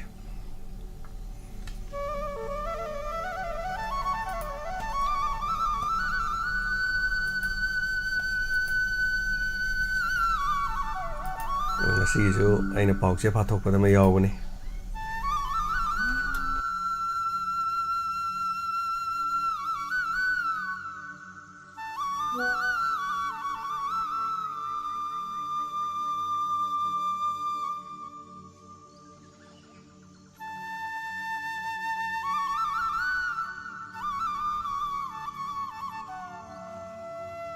Iya nanggung ko. Hello Hello, bunga. oh mingalay phone habiu Hindi ka no ni. Ako yung lumaga taba kang budo dagi ni tawdara ise. lummaga taba kangbu se am yam mathang lummaga Ka no dagi singa mai tingam kha dagi. singjamai chingaw kha dagi lummaga tabi sing khurumjari Ako yung param dari me ang su ima me ang su param dari. hoi tokpira pa Wapa amta pungni waron sila wapa amta haidage. habiu Kano ni ako yung pesa sila kitang mating pangjaning ba. Adedudane diri kunga ko sindo. Adugi kitang ama mating jam pangjaning ba de ibungogi diamond TV gi su kha sapa kai kai mating dundu pa kitang ka pangjaning ba yandi. karim ta kai de lupa yang kai masa mama karim ta kai de Ang nungai ita ka ngasi wari pa pang ba sidi. hoi Ako gap ni ngai. Ita ra na me am lum dana. oh Adagi dine akogi singa khagi maya pai bi gi akoi sanglen da phambadane nga thai hai bidu phajadra nga thai to budu phajadra na akoi party se hoi onda wari thari ba an ngai phone ado paisa do holi je dum kapa ge Pani adum kapaga adi ni se ai itanu pi sena moi na han ni khara gyan ta ai itanu pi do te pi ja ge de se par ta wari hello sir ai kapsa gadaba gp do ai message thajara akhoi se kino ni sinama kha yang lem le kai ga ning khojam le kai da gi akhui apun ba maira pai bi lup chana khongrang maira pai bi lup ana le jai ba sigi tarap ta gi akhui na khun nga ko jiri gi khun nga ko sing do adu gi da makta khoi lising manga ma hapsara age adagi saragi diamond tv gi takhat pa he ne takhat pa da mateng pang na bagi da makta lising ma katanga hapsara age lising karu kapsara age sargi thank you akoi gi maira da nungdang se sargi channel gi wari khakta ne ma china than de de yam nuai matam changna tungkoi na mayam di sepa boy biok sarsu thank you phone number na namin ko hairo ai yarani ai message thajara ge sa kapka da number do aduga ai soidana thajara da message ong sa da por wa tawjara yes message to ga punna aduga mera pai bi maming duga mu ibiro fajana thank you yam nuai je koi hayeng hangsit koi function ji loira kanda koi khun nga pasing ga pau phawna jaraba ne aduga mafam dugi leiba khun nga pasing da koi mateng tawjara kanda mokoi di yola kanda mokoi khun nga pasing duna koi shell yore hai bagi video do mayam dam uhanjara ke yam nuai je thank you so much thank you singarang ji ma to khan mo hona bane nungsi nong sina sodum nungsi bi bai tare nong ta bai se sin khikpi raktana lai je iri khikpi dana pomno makse sidane function taw doi je do mayam kai to wa bi no si ma pam ju mayam pambam ne aduna si tin na dum poraga lai ra bane tin thangat pa sin nang dra mi su lai ta ba na le ye koi amani lai ba si so mong nang na da bai tare nga singarang de gi ekta thoram ji ju aroi bi ni ai tare mayam chil le to ri mayam na sigi ma pam se si ma tha kop se la lore makha no thajan grani aduga phambam tharani dum phajana ba khai tare ko dum semjar ke matam di hayeng leiri aduna hayeng se ma prase ke evolution doi ni tawri je aduna ngasi je nong so bidra din khan mane do su thabi re kumgi nong ni na kari budi hairuni suragli base adu ngarang bodi smai le bane ngarang di sin nong su do bane base ngarang ak chu budu di ke su oi de sudam ni na as yani da dum khanjala se dum tawra se surak tringai ste yam kana so tringai se dana tu se le ba kai je kangi bas se dum yam kangi bani aduna tu smaina laire asima mang se tawge na duga hekta chu sanbirak na tawringa se yuti pomtaw da loine si thokpo na ri everything ꯑꯗꯨꯒ ꯁꯤꯅ ꯀꯩꯅꯣꯒꯤ ꯃꯊꯛ ꯑꯩꯈꯣꯏꯒꯤ ꯃꯐꯝꯁꯦ ꯍꯥꯏꯇꯥꯔꯦ camera ꯈꯨꯅꯝꯁꯤꯗꯤ ꯃꯤ ꯐꯨꯅꯕꯒꯤ ꯈꯨꯅꯝꯗꯨꯒ ꯆꯞ ꯃꯥꯟꯅꯔꯦ hello hello ꯏꯆꯦ ꯏꯕꯨꯡꯉꯣ ꯏꯆꯦ ꯁ꯭ꯔꯤꯡꯀꯥꯅꯤ ꯏꯄ꯭ꯋꯥ ꯅꯨꯄꯥꯒꯤ ꯌꯥꯝ ꯅꯨꯡꯉꯥꯏꯕ ꯍꯟꯗꯛ ꯇꯦꯟꯇꯛꯅ ꯋꯥꯍꯩ ꯌꯥꯝ ꯐꯖꯕ ꯑꯅꯤ ꯑꯃ ꯏꯆꯦꯅ ꯁꯨꯝ ꯇꯥꯕꯗ ꯑꯗꯨꯒ ꯑꯅꯤꯈꯛ ꯌꯥꯝ ꯅꯨꯡꯁꯤꯖꯕ ꯋꯥ ꯏꯆꯦ ꯃꯔꯛ ꯑꯃ ꯊꯜꯍꯧꯒꯦꯀꯣ ꯏꯆꯦꯒꯤ ꯅꯨꯡꯉꯥꯏꯕꯗꯣ ꯑꯗꯨꯝ ꯂꯣꯏ ꯐꯣꯡꯗꯣꯛꯄꯤꯌꯨ ꯑꯗꯨꯒ ꯏꯟꯁꯄꯦꯛꯇꯔ ꯇꯌꯥꯏꯒꯤ ꯋꯥꯔꯤꯗꯣ ꯂꯤꯊꯣꯔꯛꯀꯅꯣꯅ ꯃꯌꯥꯝꯅ ꯌꯥꯝ ꯀꯟꯅ ꯍꯥꯏꯕ ꯏꯆꯦꯅ ꯇꯥꯊꯣꯛꯈꯤꯕꯗꯅꯦ ꯃꯌꯥꯝꯅꯅꯦ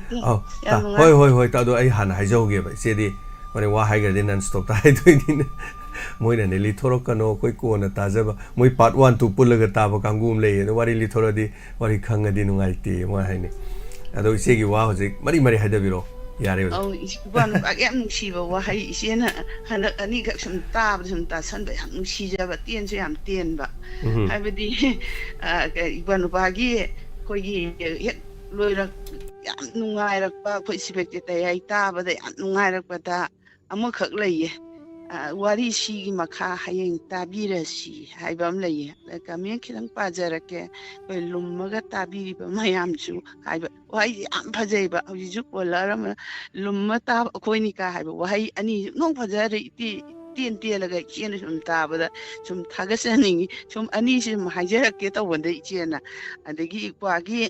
ꯑꯩꯅ ꯅꯍꯥꯟꯃꯨꯛ ꯑꯩꯈꯣꯏ ꯑꯣꯖꯥ ꯍꯦꯃꯟꯇ ꯀꯨꯃꯥꯔꯗꯣ ꯇꯥꯔꯤꯛ 12ꯗꯒꯤ ꯑꯩꯈꯣꯏꯒꯤ ꯑꯌꯨꯛꯀꯤ ꯈꯟꯅ ꯅꯩꯅꯕꯗ ꯁꯨꯝ ꯀꯩꯅꯣ ꯇꯧꯔꯛꯈ꯭ꯔꯦ ꯌꯥꯝ ꯅꯨꯡꯉꯥꯏꯖꯕ ꯍꯥꯏꯇꯥꯔꯦꯀꯣ ꯑꯗꯨ ꯁꯤꯁꯨ ꯑꯄꯦꯟꯕ ꯄꯣꯛꯏ ꯁꯨꯝ ꯏꯄ꯭ꯋꯥ ꯅꯨꯄꯥꯗ ꯑꯩꯅ ꯀꯩꯗꯧꯕꯖꯥꯠꯅꯤ ꯏꯄ꯭ꯋꯥ ꯍꯧꯖꯤꯛ ꯈꯪ ꯅꯥꯕ ꯌꯥꯎꯕ꯭ꯔꯥ ꯀꯥꯏꯅ ꯁꯨꯝ ꯍꯥꯏꯕꯗ ꯌꯥꯝ ꯅꯨꯡꯉꯥꯏꯖꯕ ꯍꯥꯏꯇꯥꯔꯦ ꯑꯇꯩꯁꯨ ꯅꯨꯡꯉꯥꯏꯕꯁꯤꯅ ꯑꯇꯩꯁꯤꯅ ꯋꯥ ꯉꯥꯡꯕꯁꯤ ꯑꯩꯈꯣꯏ ꯂꯨꯝꯃꯒ ꯍꯥꯏꯕꯗꯤ ꯅꯩꯔꯒ ꯋꯥꯁꯦ ꯅꯩꯔꯒ ꯑꯗꯨꯝ ꯄꯨꯊꯣꯛꯈꯤꯑꯕ ꯑꯣꯖꯥ ꯍꯦꯃꯟꯇ ꯀꯨꯃꯥꯔ ꯑꯣꯏꯕ ꯑꯩꯈꯣꯏꯒꯤ ꯋꯥꯡꯒꯦꯝꯆꯥ ꯁꯝꯖꯥ ꯍꯣꯏꯁꯤꯅ ꯗꯥꯏꯔꯦꯛ ꯍꯦꯛꯇ ꯑꯩꯈꯣꯏꯒꯤ ꯕꯦꯟꯗ ꯀꯥꯞꯇꯧꯅ ꯁꯤꯡꯅꯤꯗ ꯀꯥꯞꯇꯧꯅ ꯍꯦꯛꯇ ꯋꯥꯁꯦ ꯗꯥꯏꯔꯦꯛ ꯍꯥꯏꯕꯁꯤ ꯌꯥꯝ ꯅꯨꯡꯉꯥꯏꯖꯕ ꯍꯥꯏꯇꯥꯔꯦ ꯑꯗꯨꯅ ꯅꯨꯡꯉꯥꯏꯔꯦ ꯉꯥꯡꯉꯛꯄꯗ ꯑꯗꯒꯤ ꯉꯔꯥꯡ ꯏꯟꯇꯔꯅꯦꯁꯅꯦꯜ ꯗꯦ ꯅꯨꯃꯤꯠꯀꯤꯗ ꯑꯩꯈꯣꯏꯒꯤ ꯆꯤꯐ ꯃꯤꯅꯤꯁꯇꯔꯅ ꯑꯩꯈꯣꯏꯒꯤ ꯁꯣꯁꯤꯌꯦꯜ ꯃꯦꯗꯤꯌꯥꯗ ꯄꯥꯎꯗ ꯌꯣꯒꯗ ꯍꯥꯏꯕꯗ ꯌꯥꯝ ꯅꯨꯡꯉꯥꯏꯕ ꯑꯃ ꯂꯩ ꯑꯩꯈꯣꯏꯁꯤ ꯍꯥꯏꯕꯗꯤ ꯀꯨꯀꯤꯁꯥꯁꯤꯡꯅ ꯑꯩꯈꯣꯏꯁꯤ ꯎꯕ ꯃꯇꯝꯗꯗꯤ ꯑꯩꯈꯣꯏꯒꯤ ꯏꯃꯥꯡꯗꯗꯤ ꯁꯥꯔꯩꯅꯒ ꯑꯩꯈꯣꯏꯒꯤ ꯁꯂꯥꯡ ꯀꯣꯞꯂꯒ ꯑꯩꯈꯣꯏꯒꯤ ꯃꯅꯤꯄꯨꯔ ꯀꯥꯏꯅꯕ ꯃꯅꯨꯡꯗ ꯃꯣꯏꯅ ꯁꯤꯜꯂꯝꯕꯁꯦ ꯑꯩꯅ ꯂꯩꯔꯤꯉꯩꯗꯗꯤ ꯌꯥꯔꯣꯏ ꯀꯥꯏꯅ ꯆꯤꯐ ꯃꯤꯅꯤꯁꯇꯔꯅ ꯑꯗꯨꯛ ꯃꯇꯤꯛ ꯁꯤꯒꯤ ꯋꯥꯔꯤꯁꯤ ꯐꯣꯡꯗꯣꯛꯄꯤꯕꯁꯦ ꯑꯗꯨꯛ ꯃꯇꯤꯛ ꯆꯤꯐ ꯃꯤꯅꯤꯁꯇꯔꯕꯨ ꯑꯋꯥꯡꯕ ꯊꯥꯛꯇ ꯊꯥꯡꯒꯠꯆꯔꯤꯅ ꯏꯆꯦꯅ ꯁꯨꯝ ꯐꯣꯡꯗꯣꯛꯅꯤꯡꯕ ꯍꯥꯏꯇꯥꯔꯦ ꯌꯥꯝ ꯅꯨꯡꯉꯥꯏ ꯅꯨꯡꯁꯤ ꯑꯗꯒꯤ ꯏꯄ꯭ꯋꯥ ꯅꯨꯄꯥꯒꯤ ꯉꯔꯥꯡ ꯏꯟꯁꯄꯦꯛꯇꯔ ꯇꯌꯥꯏꯗꯨꯁꯨ ꯋꯥꯈꯜ ꯑꯃꯗ ꯂꯥꯛꯈꯔꯦ ꯑꯗꯨꯁꯨ ꯍꯣꯔꯦꯟ ꯑꯃꯨꯛꯇꯪ ꯃꯈꯥꯗ ꯇꯥꯔꯒ ꯌꯥꯝ ꯅꯨꯡꯉꯥꯏꯅꯤ ꯉꯔꯥꯡ ꯁꯨꯝ ꯏꯆꯦꯅꯁꯨ ꯇꯨꯝꯕ ꯌꯥꯗꯗꯅ ꯉꯔꯥꯡꯗꯤ ꯂꯥꯏꯚ ꯌꯥꯎꯏ ꯏꯆꯦꯅ ꯑꯗꯨꯛ ꯃꯇꯤꯛ ꯅꯨꯡꯉꯥꯏꯍꯔꯦ ꯏꯄ꯭ꯋꯥ ꯅꯨꯄꯥꯅ ꯄꯨꯊꯣꯔꯛꯄ ꯈꯨꯗꯤꯡꯃꯛ ꯑꯗꯣ ꯏꯄ꯭ꯋꯥ ꯅꯨꯄꯥꯅ ꯇꯧꯔꯤꯕ ꯈꯨꯗꯤꯡꯃꯛꯁꯦ ꯑꯩꯈꯣꯏꯒꯤ ꯆꯥꯎꯈꯠꯄ ꯅꯨꯡꯉꯥꯏꯕ ꯑꯣꯏꯁꯅꯨ ꯍꯥꯏꯅ ꯏꯆꯦꯅ ꯁꯤꯗ ꯐꯣꯡꯗꯣꯛꯅꯤꯡꯕ ꯏꯆꯦꯁꯦ ꯍꯌꯦꯡ ꯍꯪꯆꯤꯠꯅꯤꯀꯣ ꯏꯆꯦꯁꯤ ꯈꯤꯇꯪꯁꯨ ꯀꯜꯂꯤ ꯑꯗꯣ ꯏꯆꯦ ꯑꯩꯈꯣꯏ ꯀꯩꯅꯣ ꯂꯦꯡꯉꯤ ꯑꯩꯈꯣꯏ ꯖꯦꯀꯣꯠꯁꯤ ꯂꯩꯕꯥꯛ ꯈꯨꯅꯨꯡꯁꯤ ꯂꯧꯊꯣꯛꯀꯅꯤ ꯑꯗꯨꯝ ꯖꯦꯀꯣꯠꯅ ꯁꯅꯥꯏ ꯈꯨꯖꯤ ꯁꯤꯔꯒ ꯏꯄ꯭ꯋꯥꯒꯤ ꯁꯪꯒꯥꯏꯗ ꯂꯥꯛꯀꯗꯣꯏꯅꯤ ꯍꯌꯦꯡ ꯑꯗꯨꯝ ꯂꯥꯛꯀꯅꯤꯅ ꯏꯆꯦ ꯂꯥꯛꯀꯅꯤ ꯍꯥꯏꯗꯣꯛꯈꯤꯕꯅꯤꯅ ꯑꯗꯨꯝ ꯂꯥꯛꯀꯅꯤ ꯏꯆꯦ ꯁꯨꯝ ꯉꯝꯁꯨ ꯉꯝꯗ꯭ꯔꯁꯨ ꯏꯆꯦꯅ ꯁꯨꯝ ꯐꯣꯡꯗꯣꯛꯅꯤꯡꯕ ꯍꯥꯏꯇꯥꯔꯦ ꯊꯥꯒꯠꯆꯩ ꯏꯆꯦ ꯅꯥꯕ ꯌꯥꯝ ꯌꯥꯡꯅ ꯐꯕꯤꯔꯣ ꯏꯆꯦꯀꯣ ꯑꯍꯥꯟꯕꯗ ꯐꯔꯦ ꯈꯔ ꯀꯜꯂꯦ ꯑꯗꯨꯗꯒꯤꯗꯤ ꯌꯥꯝ ꯑꯗꯨꯝ ꯐꯔꯕꯅꯤ ꯑꯗꯨꯝ ꯐꯠꯇꯦ ꯑꯩ ꯅꯥꯔꯤꯅ ꯁꯨꯝ ꯈꯜꯂꯗꯤꯅꯤ ꯏꯆꯦ ꯑꯩꯈꯣꯏ ꯋꯥꯈꯟꯗꯁꯨ ꯂꯩꯕꯅꯦꯕ ꯑꯩ ꯅꯥꯔꯤ ꯑꯩ ꯁꯣꯜꯂꯤꯁꯦ ꯑꯗꯣ ꯑꯩꯁꯨꯅꯦꯕꯀꯣ ꯑꯩꯁꯨ ꯑꯗꯨꯝ ꯍꯥꯏꯀꯣ ꯑꯗꯣ ꯑꯩ ꯅꯥꯔꯤꯁꯤꯗꯤ ꯑꯩ ꯈꯪꯍꯟꯗ ꯌꯥꯗꯦ ꯃꯔꯝꯗꯤ ꯁꯝꯅ ꯍꯥꯏꯔꯕꯗ ꯃꯔꯨꯞ ꯃꯄꯥꯡ ꯑꯣꯏꯔꯣ ꯋꯥꯔꯤ ꯀꯩꯅꯣꯝꯇ ꯍꯥꯏꯖꯒꯦ ꯈꯣꯠꯀꯦ ꯋꯥ ꯉꯥꯡꯉꯒ ꯐꯣꯟꯗ ꯋꯥꯔꯤ ꯀꯨꯏꯅ ꯁꯥꯟꯅꯕꯗꯣ ꯑꯩ ꯈꯣꯟ ꯇꯥꯁꯜꯂꯦꯕ ꯉꯝꯗꯦꯕ ꯑꯗꯒꯤꯗꯤ ꯑꯩ ꯊꯣꯛꯂꯛꯑꯅꯤꯀꯣ ꯉꯔꯥꯡꯁꯨ ꯁꯤꯗꯤ ꯄꯨꯛꯅꯤꯡ ꯋꯥꯔꯦꯟ ꯊꯣꯛꯂꯛꯀꯥꯟꯗ ꯄꯥꯕꯨꯡ ꯑꯃꯅꯗꯤ ꯐꯝꯃꯒ ꯃꯥꯅ ꯑꯁ ꯀꯔꯤ ꯑꯩꯉꯣꯟꯗ ꯇꯥꯛꯄ ꯍꯥꯏꯇꯥꯔꯦ ꯑꯗꯩ ꯃꯥꯏ ꯇꯥꯛꯄꯁꯤꯁꯨ ꯃꯥꯏ ꯋꯥꯍꯩꯗꯨ ꯈꯛ ꯍꯥꯏꯔ ꯑꯩꯅ ꯉꯛ ꯅꯣꯝꯕꯁꯤꯁꯨ ꯑꯃꯨꯛ ꯌꯥꯗꯕ ꯈꯛꯇꯪ ꯍꯥꯏꯕꯗ ꯑꯩꯁꯨ ꯋꯥꯕ ꯋꯥꯅꯤ ꯑꯗꯨꯅ ꯑꯩꯅ ꯄꯥꯕꯨꯡꯗꯨꯒꯤ ꯋꯥꯗꯨꯗꯤ ꯇꯥꯅꯤꯡꯗꯕꯗꯤ ꯅꯠꯇꯕ ꯑꯗ ꯀꯨꯏꯅ ꯋꯥ ꯉꯥꯡꯕꯗꯨ ꯍꯥꯏꯇꯥꯔꯦ ꯁꯣꯝꯗꯁꯨ ꯏꯅꯔꯖꯤ ꯁꯤꯖꯤꯟꯅꯊꯣꯛꯑꯅꯤ ꯍꯣꯔꯦꯟꯒꯤꯁꯨ ꯏꯟꯁꯄꯦꯛꯇꯔ ꯇꯌꯥꯏꯒꯤ ꯁ꯭ꯇꯣꯔ ꯇꯧꯗ ꯌꯥꯗꯦ ꯌꯥꯝ ꯁꯦꯡꯅ ꯍꯥꯏꯔꯒꯗꯤ ꯄꯥꯡꯒꯜꯁꯤꯅꯦꯕ ꯑꯩ ꯈꯣꯟꯖꯦꯜ ꯇꯥꯕꯁꯤ ꯈꯛꯇꯅꯦꯕ ꯈꯔ ꯁꯣꯟꯕꯁꯤꯒꯀꯣ ꯑꯗꯣ ꯏꯆꯦ ꯁꯨꯝ ꯅꯥꯔꯤ ꯁꯨꯝ ꯍꯥꯏꯕꯗꯣ ꯏꯆꯦꯅ ꯑꯗꯨꯝ ꯑꯩ ꯐꯔꯦꯅ ꯈꯔ ꯈꯜꯂꯁꯦ ꯅꯥꯕ ꯐꯕꯤꯔꯣ ꯏꯆꯦꯀꯣ ꯌꯥꯝ ꯅꯨꯡꯉꯥꯏꯖꯔꯦ ꯊꯦꯡꯛ ꯌꯨ ꯕꯤꯖꯌꯥ ꯀꯣꯟꯖꯦꯡꯕꯝ ꯊꯥꯒꯠꯆꯔꯤ ꯉꯁꯤꯅ ꯑꯍꯥꯟꯕꯅꯦꯅꯁꯨ ꯇꯥꯛꯄꯤꯕ ꯍꯥꯏꯇꯥꯔꯦ ꯂꯥꯏꯚ ꯌꯥꯎꯕꯤꯕꯒꯤ ꯉꯁꯤꯅ ꯑꯍꯥꯟꯕꯅꯦꯅ ꯇꯥꯛꯄꯤꯕꯁꯦ ꯑꯩꯈꯣꯏꯒꯤ ꯊꯧꯔꯝꯁꯤ ꯀꯔꯤ ꯁꯟꯗꯣꯛꯀꯦꯅ ꯍꯥꯏꯔꯒꯗꯤ ꯑꯗꯨꯛꯀꯤ ꯃꯇꯤꯛ ꯌꯥꯝꯈ꯭ꯔꯦ ꯑꯗꯨꯅ ꯑꯌꯨꯛꯀꯤ ꯂꯥꯏꯚ ꯑꯣꯏꯅ ꯁꯟꯗꯣꯛꯄꯁꯤꯅ ꯑꯌꯨꯛ ꯄꯨꯡ 7:30 ꯂꯥꯏꯚ ꯑꯣꯏꯕ ꯍꯥꯏꯕ ꯇꯥꯔꯦ mapan makai degi live se continuously live adum sandok toine ahingi pung ama makai box live ngakta sandok ne aduga pung ama makai degi de khoi live oiraroi samna habda ama makai matung de khoi English movie ma tharani adugi matung de khoi na sandok sakhi ba program face to face pungning warol adai mi artist unaba khanai ne na sin ahing thamajin ayuk phok thamgra ne ayuk tagi di amuk pung inspector tayai mo hanjalani adu hanjan madagi di pung mapan makai degi de live adum chatharani and khoi gi sports ki oiro health ki oiro and gi artist unaba entrepreneurs ki sports ki adu maroina khoi di humanitarian TV channel haitare awa anagi haitare waraga aini thanda ina wakhalam khalaga ai mi tambam leita ba mar mapang leite khalaga su mafam sida di share to we mafam je tambe ye smai smai to ai gi punchi da smai smai to ga na so loi tambe ye haitare adu ni pukning gi warol thamis aduna hauji tonga tonga TV channel da changa yengbiyo aikoi sida leiri ba mi smaina live leibe sem to yaramoi kai gi no hai kan da sigi thorom se side loi thawai yaung no mayam se lei haitare adu hauji sumi chani pan live sidam leijeri haitare ko satre ke morgu drama thoi Thank you so much thagachari yobio duma ka family member leiri me hamse ahal degi na ha degi loina pullaga leibene haitare so thank you mathangi kola lo ka chagi hello sir kai khumna jari sir taram lok chari madam telo tama oi sir ai lo lai ram nei kai dagi tilo tama lai sam sir aina gol se phang baga aeroplane so aroi bida pai khalak pani yum mathak sida di ngangaga hen to khara bro je po au hen to khare ma so ayang ba poni na sir kai no lau ba khoi gi pukhau gi ma me mo ya som da nong do ta da na sa gi sumang do oi ta ri du na ka mai toi ja no sini nei no mamni Kuduni. Aku lagi sida juta dia bako sa. Hoi. Wauri di ta ya bako. Aduga wauri na ta bida sa gi phajana adum pudhar ko male. Phajana pudhar ya dege aina so kumsi se kongjom ne do pai bo na low pisalak pa do low du su thum gai sing de ka leire marang kai na hai tar. Nuai je. Ima ko gi ima sakhi hoi degi di khau ima hoi pieng la ka ni hai bu do. Oh, lakani hai yei ba yaung ni ya sia yei ba ju ya khara mi chin pora ka do kang phum ju ya ka do ma le sa mamai da di sa diamond TV gi je lau je khoi gi ya la ga di khara yam la pu la ga mayam je lap la kum tha la ge ta tau na pha do ma le hoi ate adu ma le sa khoi gi diamond TV channel gi je sida yam nuk ning bam lai ri yam ju nung si ba khoi gi kai no gi Inspector tayagi wari je khara amna saigi li thok pira kanu ta drim na saigi chajik won dore na haiba ai khara amna amu ima ipien jing di saigi li jara ga hajara ga munungai ja ba kangbu nungai jarim le ka noi moi di sauk jarim ni ada lai harau bai da modo lai na ma lai da pik na jing pulap ji li chaw ma li tang khai ji li pik ma le do du hek ta re ba adu duga sap mana re ado akoi gi tadri ba kangbu gi ju lining ba kangbu gi ju akoi gi ima ibien jing na akoi gi li ta ra ga ju sa kaino tau ba na pha do ma le akoi gi li ra ga ju akoi gi wari ji gi hek loi chalak pa khot pa yam manung chi ne hek li da ba akoi gi phaja ba matang puin do lokhat la ga he akoi sa ne he hai ba kaino gi hanuman hunda ba dai ri sita sang bi do adu heta viral oi gi ne pa sa adu gumba londa puda do hek nungai jaba penja ba matang do dai de khangan bi ra do yam pam je hai ta re adum adagi di ima kari yor asom gi awakha gi ima binu ani adagi di ima nandarani kaya nung si gare moi na ga asai gi sangom yolaga injang na pi yolaga ko balap yolaga dumai tawi kaina pau piraktan angam ba kitang hapja gi haiba adagi di ima ngahan gi cycle thoraga samuro boga chali haiba kari ba songi juriam jam dagi ima do au juriam bam yam ta ba ko sa kaino ni khoi gi diamond TV gi family ji da ya jing gi yam nung si ba ima je mathan lai ba ima je nau na khoi gi yam khang pa yam yauri ba sa khoi gi wai dagi tamubi na ma yaw bu do makon yam chaw ba nu pa man bu do sa adu ga du mathan da lai ba macha ma su ju lai te ba moi pa bu ga du ju lai gi dre na hai ba na sigumba akoigi diamond da ngaujaba wakhal akoigi share tawrakanda nungai thokjaba mayam ama lei haitare sa ado hainingbadi yame sa adubu khara jukhage hayang koi ima ibien mayam ga tang kun mari sida unaraga wari sanaga do kot ga do mayam am leibani na ko aduda oina dum makha chathajarge sa si haira tension jage sa thaga chari thank you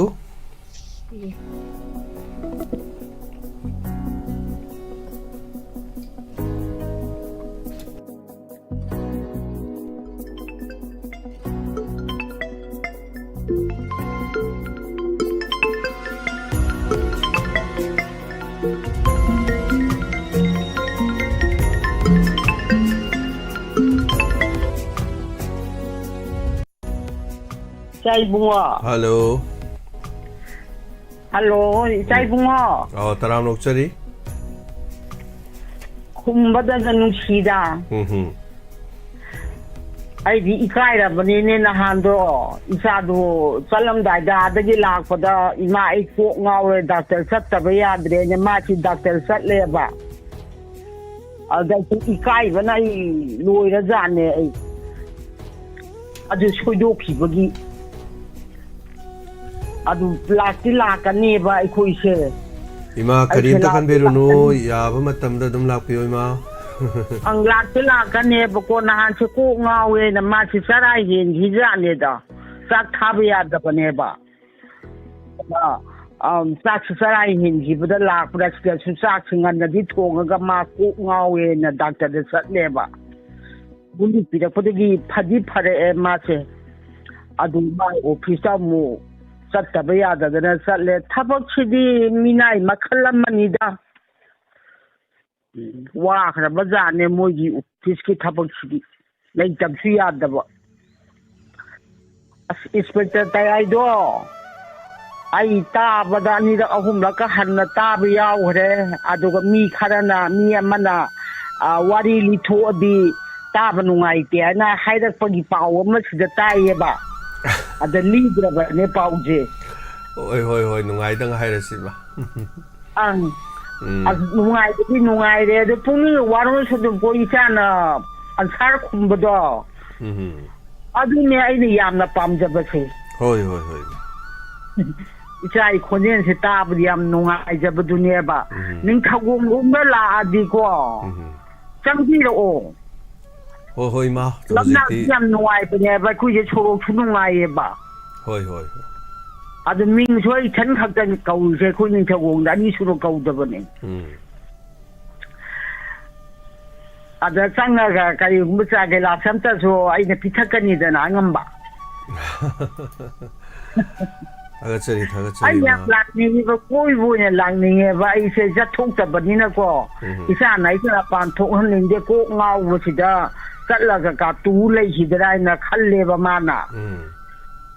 azai he bazar phau ma sa khang di la pa da bazar se sara ga saram ne ai lak pa da sara ko kong jok pa dai ma sa khang dri ba ai na ngarang su ta ke to bri nong ta re e nong chi khar ka ta re thagachari ma matam na dum soidana pujarak sani ko ima aduna phabaya phaba minasi wa hai ya nu shi yam na bol ke nu shi ye loi na mang ngang thok sak tok lak pa che tok ta thorok pa da ai na de sidi hai ni ngai lai te hai chini thagachari ma wa ri ta ya ai di live ya wo che dum ya we ba inspector ta ai chu ya we ba adagi ni wa rom chu ya wo ji ba hai ta ba ni di kana dre ne idra su ya dai ma kai no di ta we ba ai na subscribe number do su nam me ba subscribe to amukok nom khalo re ma nukti gi nam ya de ko numi khuding number ya de ba ima de nukti gi number namme nai pe ma mi khuding namme ado idea si cha live sin no ni yaw we ba amukak di yaw ram moi amukak taka ai na tum guli sin na sa kha de dung man na tum ni nge na ai na sa dra ba ne ba nu mukak tang ga ti yaw ram moi atai di nu mi khuding gi live yaw bu ngak ta ni ꯄꯨꯛꯅꯤꯡ ꯋꯥꯔꯣꯜꯁꯨ ꯃꯤ ꯁꯦꯟꯅꯔꯤꯅꯦ ꯑꯩꯅ ꯊꯥꯒꯠꯆꯔꯤ ꯏꯃꯥ ꯆꯥꯛ ꯄꯨꯡ 12ꯗ ꯆꯥꯔꯦ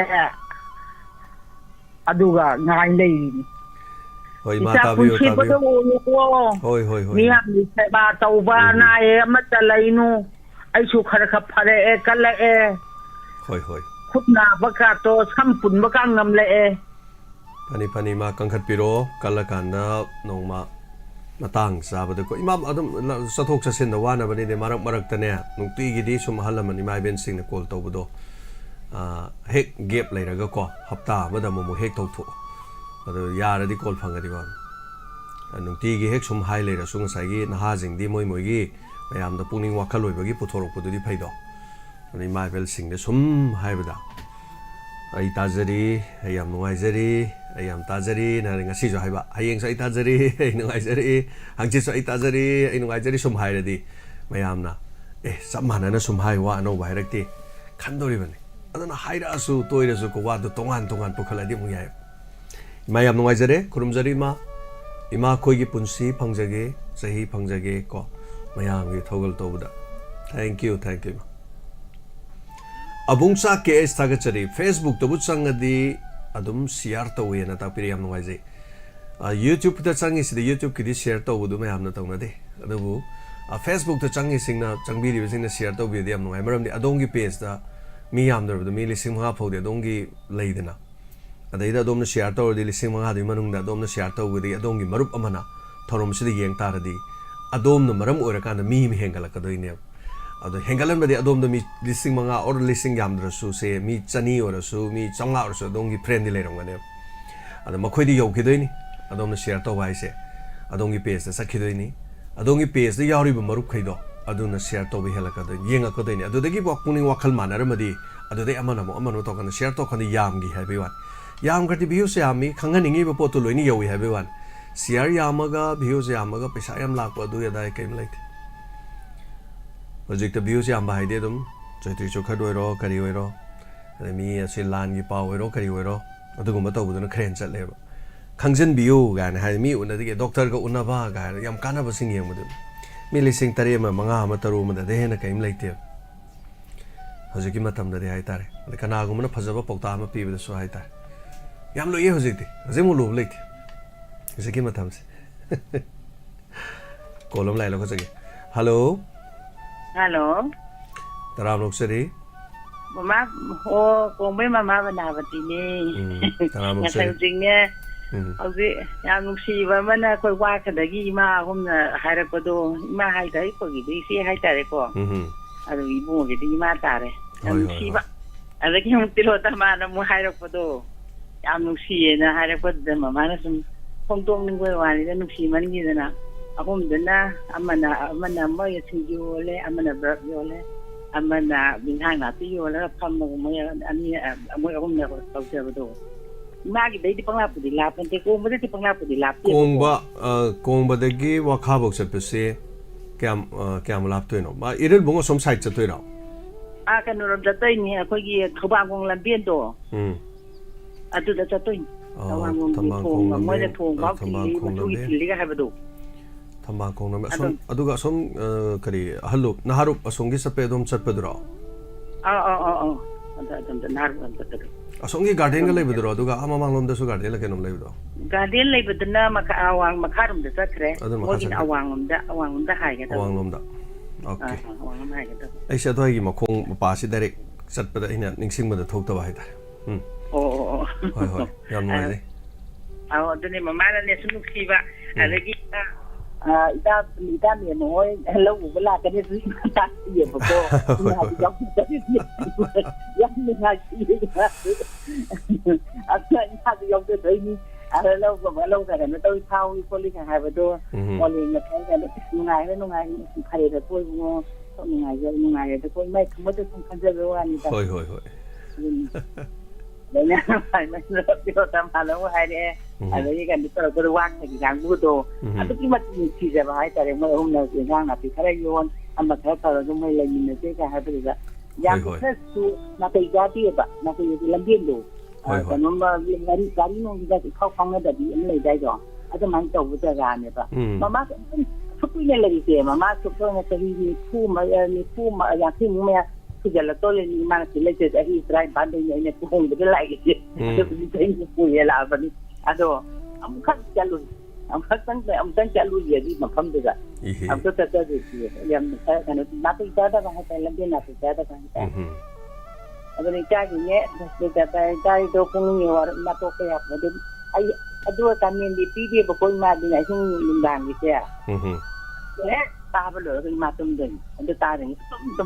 tum bayar di kayak gini kan dia ada taring tum dia pokok. Aduh tahap lo ni kan dia matum deh. Aduh kan pada dia nih punggung waron nang wae ni kita itu kan pun teh kan punggung waron tu nggak memakai tak selani. Aduh hok ini kau ni kalah kan ni nage. Yang gini ni ada di ni pokok. Sekarang saya lagi mato kanไม่ทางตัวดีกันมาม่าที่กูดีอย่างนี้ใจใจจริงอีกขึ้นเนี่ยก็เลยทุกไปตะโกนน่ะมาม่าที่หลักมันไม่มีคนได้เรียนตัว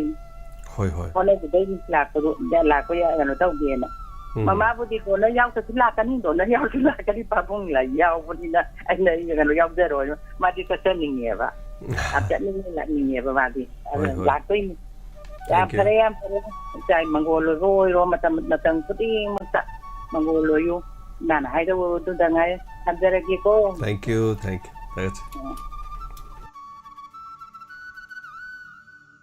no ma soidana wa kharom da dum chasaru ge daga video ma tem sunama ke ima kaino hoiga do uhalake ima bino ani daga ima nandarani uhalake khoi si function je lor kan dai no ma chalu ge tar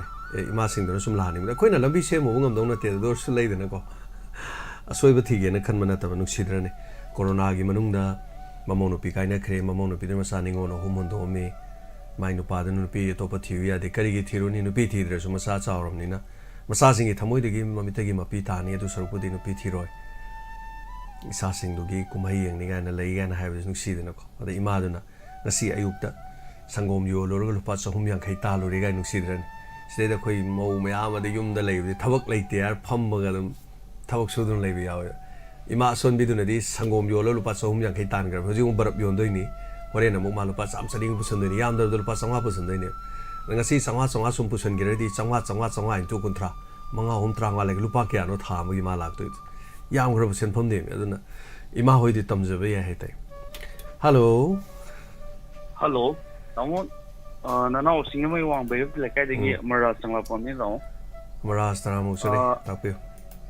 Nana usinga si silencer pipe ki matang da kitan khamjani ba dong. Oh, silencer pipe makon hobugi. Makon hobugi. Tapu. Si lambi da kugi khangau dana tungdagi ka sat kalong thora ga kugi patrak marang dai ngam jalak si akoi naha oi di ba koi phau da akhoi mihun je lep ke to wa khang pek khang ba adugumba phawi aga solaba ahan imai ben chatpa ko pada di nong na traga nong ba masi khudong ti soidana tholok ningai maram ma oira kadra na naw na sum khanja ba masi mapalam gi kai gi di fara ko laga akhoi gi silencer pipe maya da mangak sam da pai raga akhoi gi thammaga mana pung da gi makon ngang jimbi ko san bi ga si akhoi manipur sida su kitang taubiraga di masi hangi gadra na naw na sum khanja ba hai tare adagi amana specter tayagi mathang si am haina re nanaw di huzik si am nuai jare tamo nanaw na am nuai jari sina atai kem na ti nanaw si tha mari si pura laptop sa bane war su wana khangja bane nanaw si taning ga su ta thok ta bi tha mari si episode jama gu kun si khaksan jara ga huzik si nomogi episode si tara sumaina khaira ga takhat jarak bane nanaw si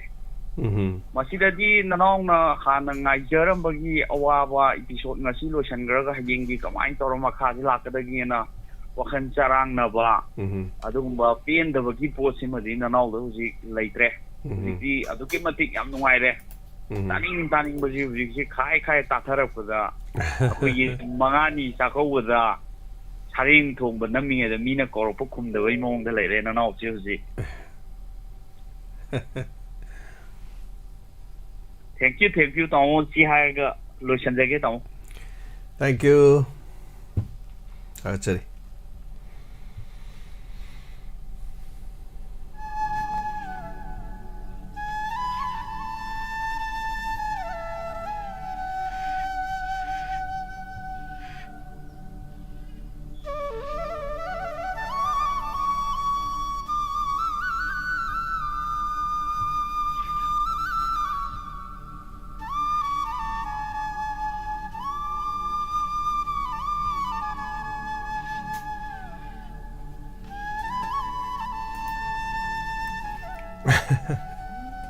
ꯃꯊꯪꯒꯤ ꯀꯣꯂꯔꯗ ꯈꯨꯗꯣꯡꯆꯥꯕ ꯄꯤꯖꯔꯤ hello hello hello ꯌꯥꯝꯕ ꯅꯅꯥꯎ Shakespeare ꯏꯀꯥꯏ ꯈꯨꯅꯖꯔꯤ Shakespeare ꯇꯔꯥꯃꯨꯛ ꯇꯥꯕꯤꯕ ꯃꯌꯥꯝ ꯄꯨꯝꯅꯃꯛꯁꯨ ꯏꯀꯥꯏ ꯈꯨꯅꯖꯔꯤ ꯌꯥꯔꯒꯗꯤ ꯌꯥꯝꯕ ꯑꯩꯅ ꯐꯣꯇꯣ ꯑꯅꯤꯈꯛ ꯊꯥꯕꯒꯤꯕꯗꯣ ꯑꯝꯇ ꯎꯠꯄꯤꯕ ꯌꯥꯕ꯭ꯔꯥ ꯌꯦꯡꯉꯣ ꯃꯗꯨꯒꯤꯗꯣ ꯑꯝꯇꯪ ꯑꯩ ꯀꯩꯅꯣꯝꯇꯪꯒ ꯍꯥꯏꯖꯒꯦ ꯃꯌꯥꯝꯗ ꯍꯥꯏꯕꯤꯌꯨ ꯍꯥꯏꯕꯤꯌꯨ ꯎꯠꯂꯦ ꯎꯠꯂꯦ ꯑꯃꯗꯨꯅ ꯑꯩꯈꯣꯏꯒꯤ ꯅꯨꯡ ꯉꯥꯛꯇ ꯇꯧꯕ ꯔꯣꯗꯇꯨꯅ ꯑꯩꯈꯣꯏ JNKꯒꯤ ꯍꯧꯖꯤꯛ ꯍꯧꯖꯤꯛ ꯆꯠꯅꯔꯤꯕ ꯂꯝꯕꯤꯅꯦꯕꯀꯣ ꯀꯣꯏꯂꯥꯁꯇꯣ ꯐꯖꯅ ꯊꯥꯔꯒ ꯍꯦꯛꯇ ꯍꯣꯏ ꯃꯣꯏꯁꯨ ꯂꯦꯟꯁ꯭ꯂꯥꯏꯠ ꯇꯧꯕ ꯈꯣꯠꯄꯗ ꯑꯗꯨꯝ ꯃꯣꯏꯁꯨ ꯌꯥꯎꯔꯤꯅꯤ ꯇꯧꯕꯕꯨꯗꯤ ꯑꯃ ꯍꯧꯖꯤꯛꯀꯤ ꯑꯃ ꯑꯩꯈꯣꯏꯒꯤ ꯕꯨꯂꯦꯠ ꯀꯩꯅꯣ ꯒꯥꯔꯤ ꯂꯩꯕꯗꯨꯅ ꯍꯧꯖꯤꯛ ꯍꯧꯖꯤꯛ ꯑꯣꯏꯔꯤꯕ ꯑꯩꯈꯣꯏꯒꯤ ꯂꯝꯕꯤꯗꯨꯅꯦꯕ ꯈꯦꯠꯅꯕ ꯑꯅꯤꯁꯤ ꯌꯦꯡꯕꯤꯌꯨꯀꯣ JNKꯒꯤ ꯂꯝꯕꯤꯗꯣ ꯄꯨꯔꯛꯅꯕ ꯍꯣꯠꯅꯕꯗ ꯑꯩꯈꯣꯏꯒꯤꯗꯤ ꯆꯍꯤ ꯀꯌꯥ ꯆꯪꯈꯤꯗꯣꯏꯅꯦ ꯍꯧꯖꯤꯛ ꯁꯨꯝ ꯈꯟꯖꯔꯛꯏꯅꯤ ꯇꯥꯖꯔꯤ ꯏꯇꯣꯟꯗ ꯑꯗꯨꯅ ꯆꯥꯎꯈꯠꯄ ꯍꯥꯏꯒꯗ꯭ꯔꯥ ꯃꯤꯅ ꯌꯦꯡꯁꯤꯟꯕꯤꯕꯁꯦ ꯑꯩꯈꯣꯏꯒꯤ ꯃꯔꯤ ꯂꯩꯅꯕꯅ ꯌꯦꯡꯁꯤꯟꯕꯤꯕꯁꯦ ꯑꯁꯣꯝꯒꯤꯗꯨꯅ ꯌꯥꯝ ꯍꯦꯟꯈ꯭ꯔꯦꯕ ꯁꯦꯡꯅ ꯍꯥꯏꯕꯗ ꯍꯣꯏ ꯑꯣꯏꯔꯝꯕꯕꯨꯗꯤ ꯌꯥꯏꯀꯣ ꯑꯩꯈꯣꯏꯒꯤꯁꯨ ꯇꯞ ꯇꯞꯅꯕꯨꯗꯤ ꯂꯥꯛꯀꯅꯤꯁꯨ ꯍꯥꯏꯔꯤ ꯑꯗꯣ ꯀꯌꯥꯝ ꯀꯨꯏꯅ ꯉꯥꯏꯈꯤꯗꯣꯏꯅꯣ ꯂꯝꯕꯤꯁꯦ ꯀꯥ ꯍꯦꯟꯅ ꯈꯦꯠꯅꯕ ꯑꯗꯒꯤ ꯑꯩꯈꯣꯏꯒꯤꯁꯤꯅ ꯑꯃꯨꯛ ꯁꯣꯏꯜꯁꯤꯁꯨ ꯌꯥꯝꯅ ꯀꯩ ꯍꯥꯏꯅꯤ ꯎ ꯋꯥ ꯍꯧꯔꯒꯁꯨ ꯈꯔ ꯀꯩꯅꯣ ꯇꯧꯕ ꯑꯩꯈꯣꯏꯒꯤ ꯅꯣꯡ ꯆꯤꯡ ꯆꯨꯕ ꯀꯥꯟꯗ ꯂꯦꯟꯁ꯭ꯂꯥꯏꯠ ꯇꯧꯕꯁꯦ ꯑꯩꯈꯣꯏꯒꯤꯅꯁꯨ ꯈꯔ ꯍꯦꯜꯂꯦ ꯃꯣꯏꯗꯨ ꯔꯣꯛ ꯑꯣꯏꯅ ꯇꯧꯋꯦꯕꯀꯣ ꯑꯗꯨꯅ ꯂꯝꯕꯤ ꯊꯣꯡꯁꯦ ꯑꯩꯈꯣꯏꯒꯤꯗꯨꯗꯤ ꯃꯣꯏꯒ ꯌꯦꯡꯅꯕꯗ ꯑꯥꯗ ꯂꯩꯍꯧꯔꯦ ꯍꯥꯏꯇꯥꯔꯦ ꯌꯥꯝ ꯀꯥ ꯍꯦꯟꯅ ꯃꯤꯒꯤꯗꯣ ꯎꯔꯒ ꯑꯩ ꯀꯜꯂꯛꯄꯒꯤ ꯋꯥꯐꯝꯗꯤ ꯅꯠꯇꯦ ꯁꯤꯗ ꯗ꯭ꯔꯥꯏꯚꯔꯅꯒ ꯄꯨꯁꯜꯂꯛꯏꯕ ꯆꯤꯟꯖꯥꯛꯁꯦ ꯆꯥꯕ ꯁꯨꯝ ꯅꯨꯡꯁꯤꯔꯛꯄꯒ ꯐꯥꯎꯕꯗꯣ ꯄꯨꯛꯅꯤꯡꯗ ꯍꯌꯦꯡ ꯀꯞꯅꯤꯡꯕꯒ ꯑꯗꯨꯝ ꯀꯩ ꯍꯥꯏꯅꯤ ꯌꯥꯝ ꯄꯦꯟꯗꯕ ꯑꯃꯁꯨ ꯐꯥꯎꯕꯗꯧꯅ ꯑꯗꯨꯝ ꯇꯧꯋꯦ ꯍꯥꯏꯇꯥꯔꯦ ꯃꯔꯛꯇꯅ ꯃꯌꯥꯝꯅꯁꯨ ꯍꯥꯏꯅꯔꯛꯈꯤꯕ ꯍꯧꯖꯤꯛꯇ ꯑꯩꯈꯣꯏꯒꯤ ꯍꯧꯖꯤꯛ ꯍꯧꯖꯤꯛ ꯆꯠꯂꯤꯕ ꯂꯝꯕꯤꯒꯤ ꯐꯤꯕꯝꯁꯤꯗ ꯑꯩꯈꯣꯏꯒꯤ ꯑꯊꯤꯡꯕ ꯀꯌా ꯊꯝꯃꯛꯑꯒꯁꯨ ꯃꯥꯏ ꯃꯥꯏ ꯖꯒꯥꯗ ꯅꯥꯒꯥ ꯔꯣꯡꯃꯩ ꯅꯥꯒꯥ ꯏꯆꯤꯟ ꯏꯅꯥꯎꯁꯤꯡꯅ ꯊꯥꯖꯤꯜꯂꯛꯇꯅ ꯇꯧꯕꯒꯤ ꯐꯤꯕꯝ ꯃꯇꯨꯡ ꯏꯟꯅ ꯁ꯭ꯀꯣꯔ ꯇꯧꯔ ꯊꯥꯖꯤꯜꯂꯛꯑꯦ ꯌꯥꯝ ꯅꯨꯡꯉꯥꯏꯔꯦ ꯀꯔꯤꯒꯨꯝꯕꯁꯨ ꯍꯧꯖꯤꯛ ꯁꯣꯁꯤꯌꯦꯜ ꯃꯦꯗꯤꯌꯥꯗ ꯑꯩꯈꯣꯏꯒꯤ ꯁꯨꯔꯆꯟꯗ꯭ꯔ ꯖꯨꯗꯣꯀꯥꯟꯅ ꯃꯥꯗꯤ ꯃꯁꯥꯁꯨ ꯆꯨꯔꯆꯥꯟꯄꯨꯔꯗꯩ ꯑꯣꯏꯕꯅꯤꯅꯀꯣ ꯃꯥꯒꯤ ꯄꯥꯎꯁꯦ ꯑꯗꯨꯝ ꯆꯨꯝꯁꯨ ꯆꯨꯝꯒꯜꯂꯦꯕ ꯍꯧꯖꯤꯛ ꯃꯥ ꯍꯥꯏꯁꯦ ꯗ꯭ꯔꯥꯏꯚꯔ ꯑꯃꯅꯤ ꯍꯥꯠꯁꯤ ꯃꯣꯏ ꯀꯨꯀꯤ ꯃꯔꯣꯟꯗ ꯋꯥꯔꯤ ꯁꯥꯟꯅꯕꯗꯣ ꯃꯥꯅ ꯇ꯭ꯔꯥꯟꯁꯂꯦꯠ ꯇꯧꯔꯛꯏꯅꯤꯀꯣ ꯑꯗꯨꯒ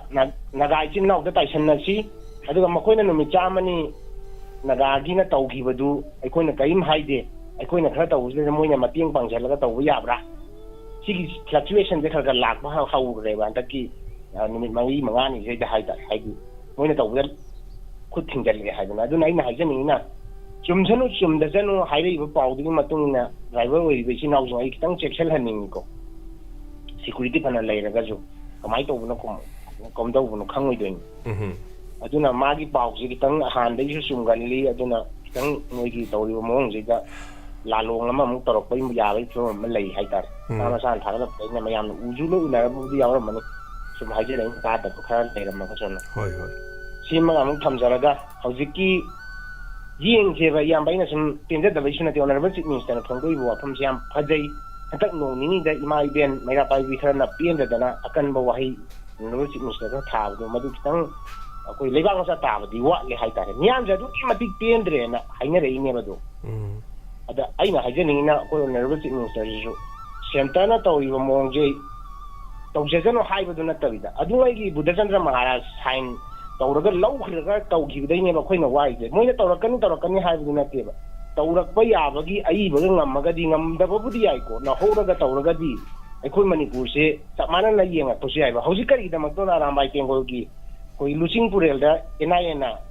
ꯏꯟꯚꯦꯁꯇꯤꯒꯦꯁꯟ ꯇꯧꯔꯛꯑꯒ FIR ꯄꯥꯜꯂꯛꯏꯁꯦ ꯑꯩꯈꯣꯏ ꯑꯣꯅꯔꯦꯕꯜ ꯆꯤꯐ ꯃꯤꯅꯤꯁꯇꯔꯅ ꯊꯤꯡꯉꯝꯗꯣꯔꯤꯕ꯭ꯔꯥ ꯇꯧꯕ ꯌꯥꯔꯣꯏ ꯍꯥꯏꯗꯅ ꯑꯩꯒꯤ ꯋꯥꯍꯪꯅꯤꯀꯣ ꯏꯌꯥꯝꯕ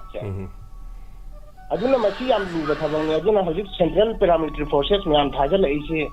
ꯍꯌꯦꯡꯁꯤ ꯇꯥꯔꯤꯛ 19ꯗ ꯀꯩꯅꯣꯅ ꯇ꯭ꯔꯥꯏꯕꯦꯜ ꯑꯩꯈꯣꯏꯒꯤ ꯀꯩꯅꯣꯅ ꯀꯣꯇꯨꯒꯤꯁꯨ ꯁꯥꯏꯠ ꯑꯝꯗ ꯂꯩꯔꯤ ꯅꯠꯇꯕꯤꯗ ITLFꯅ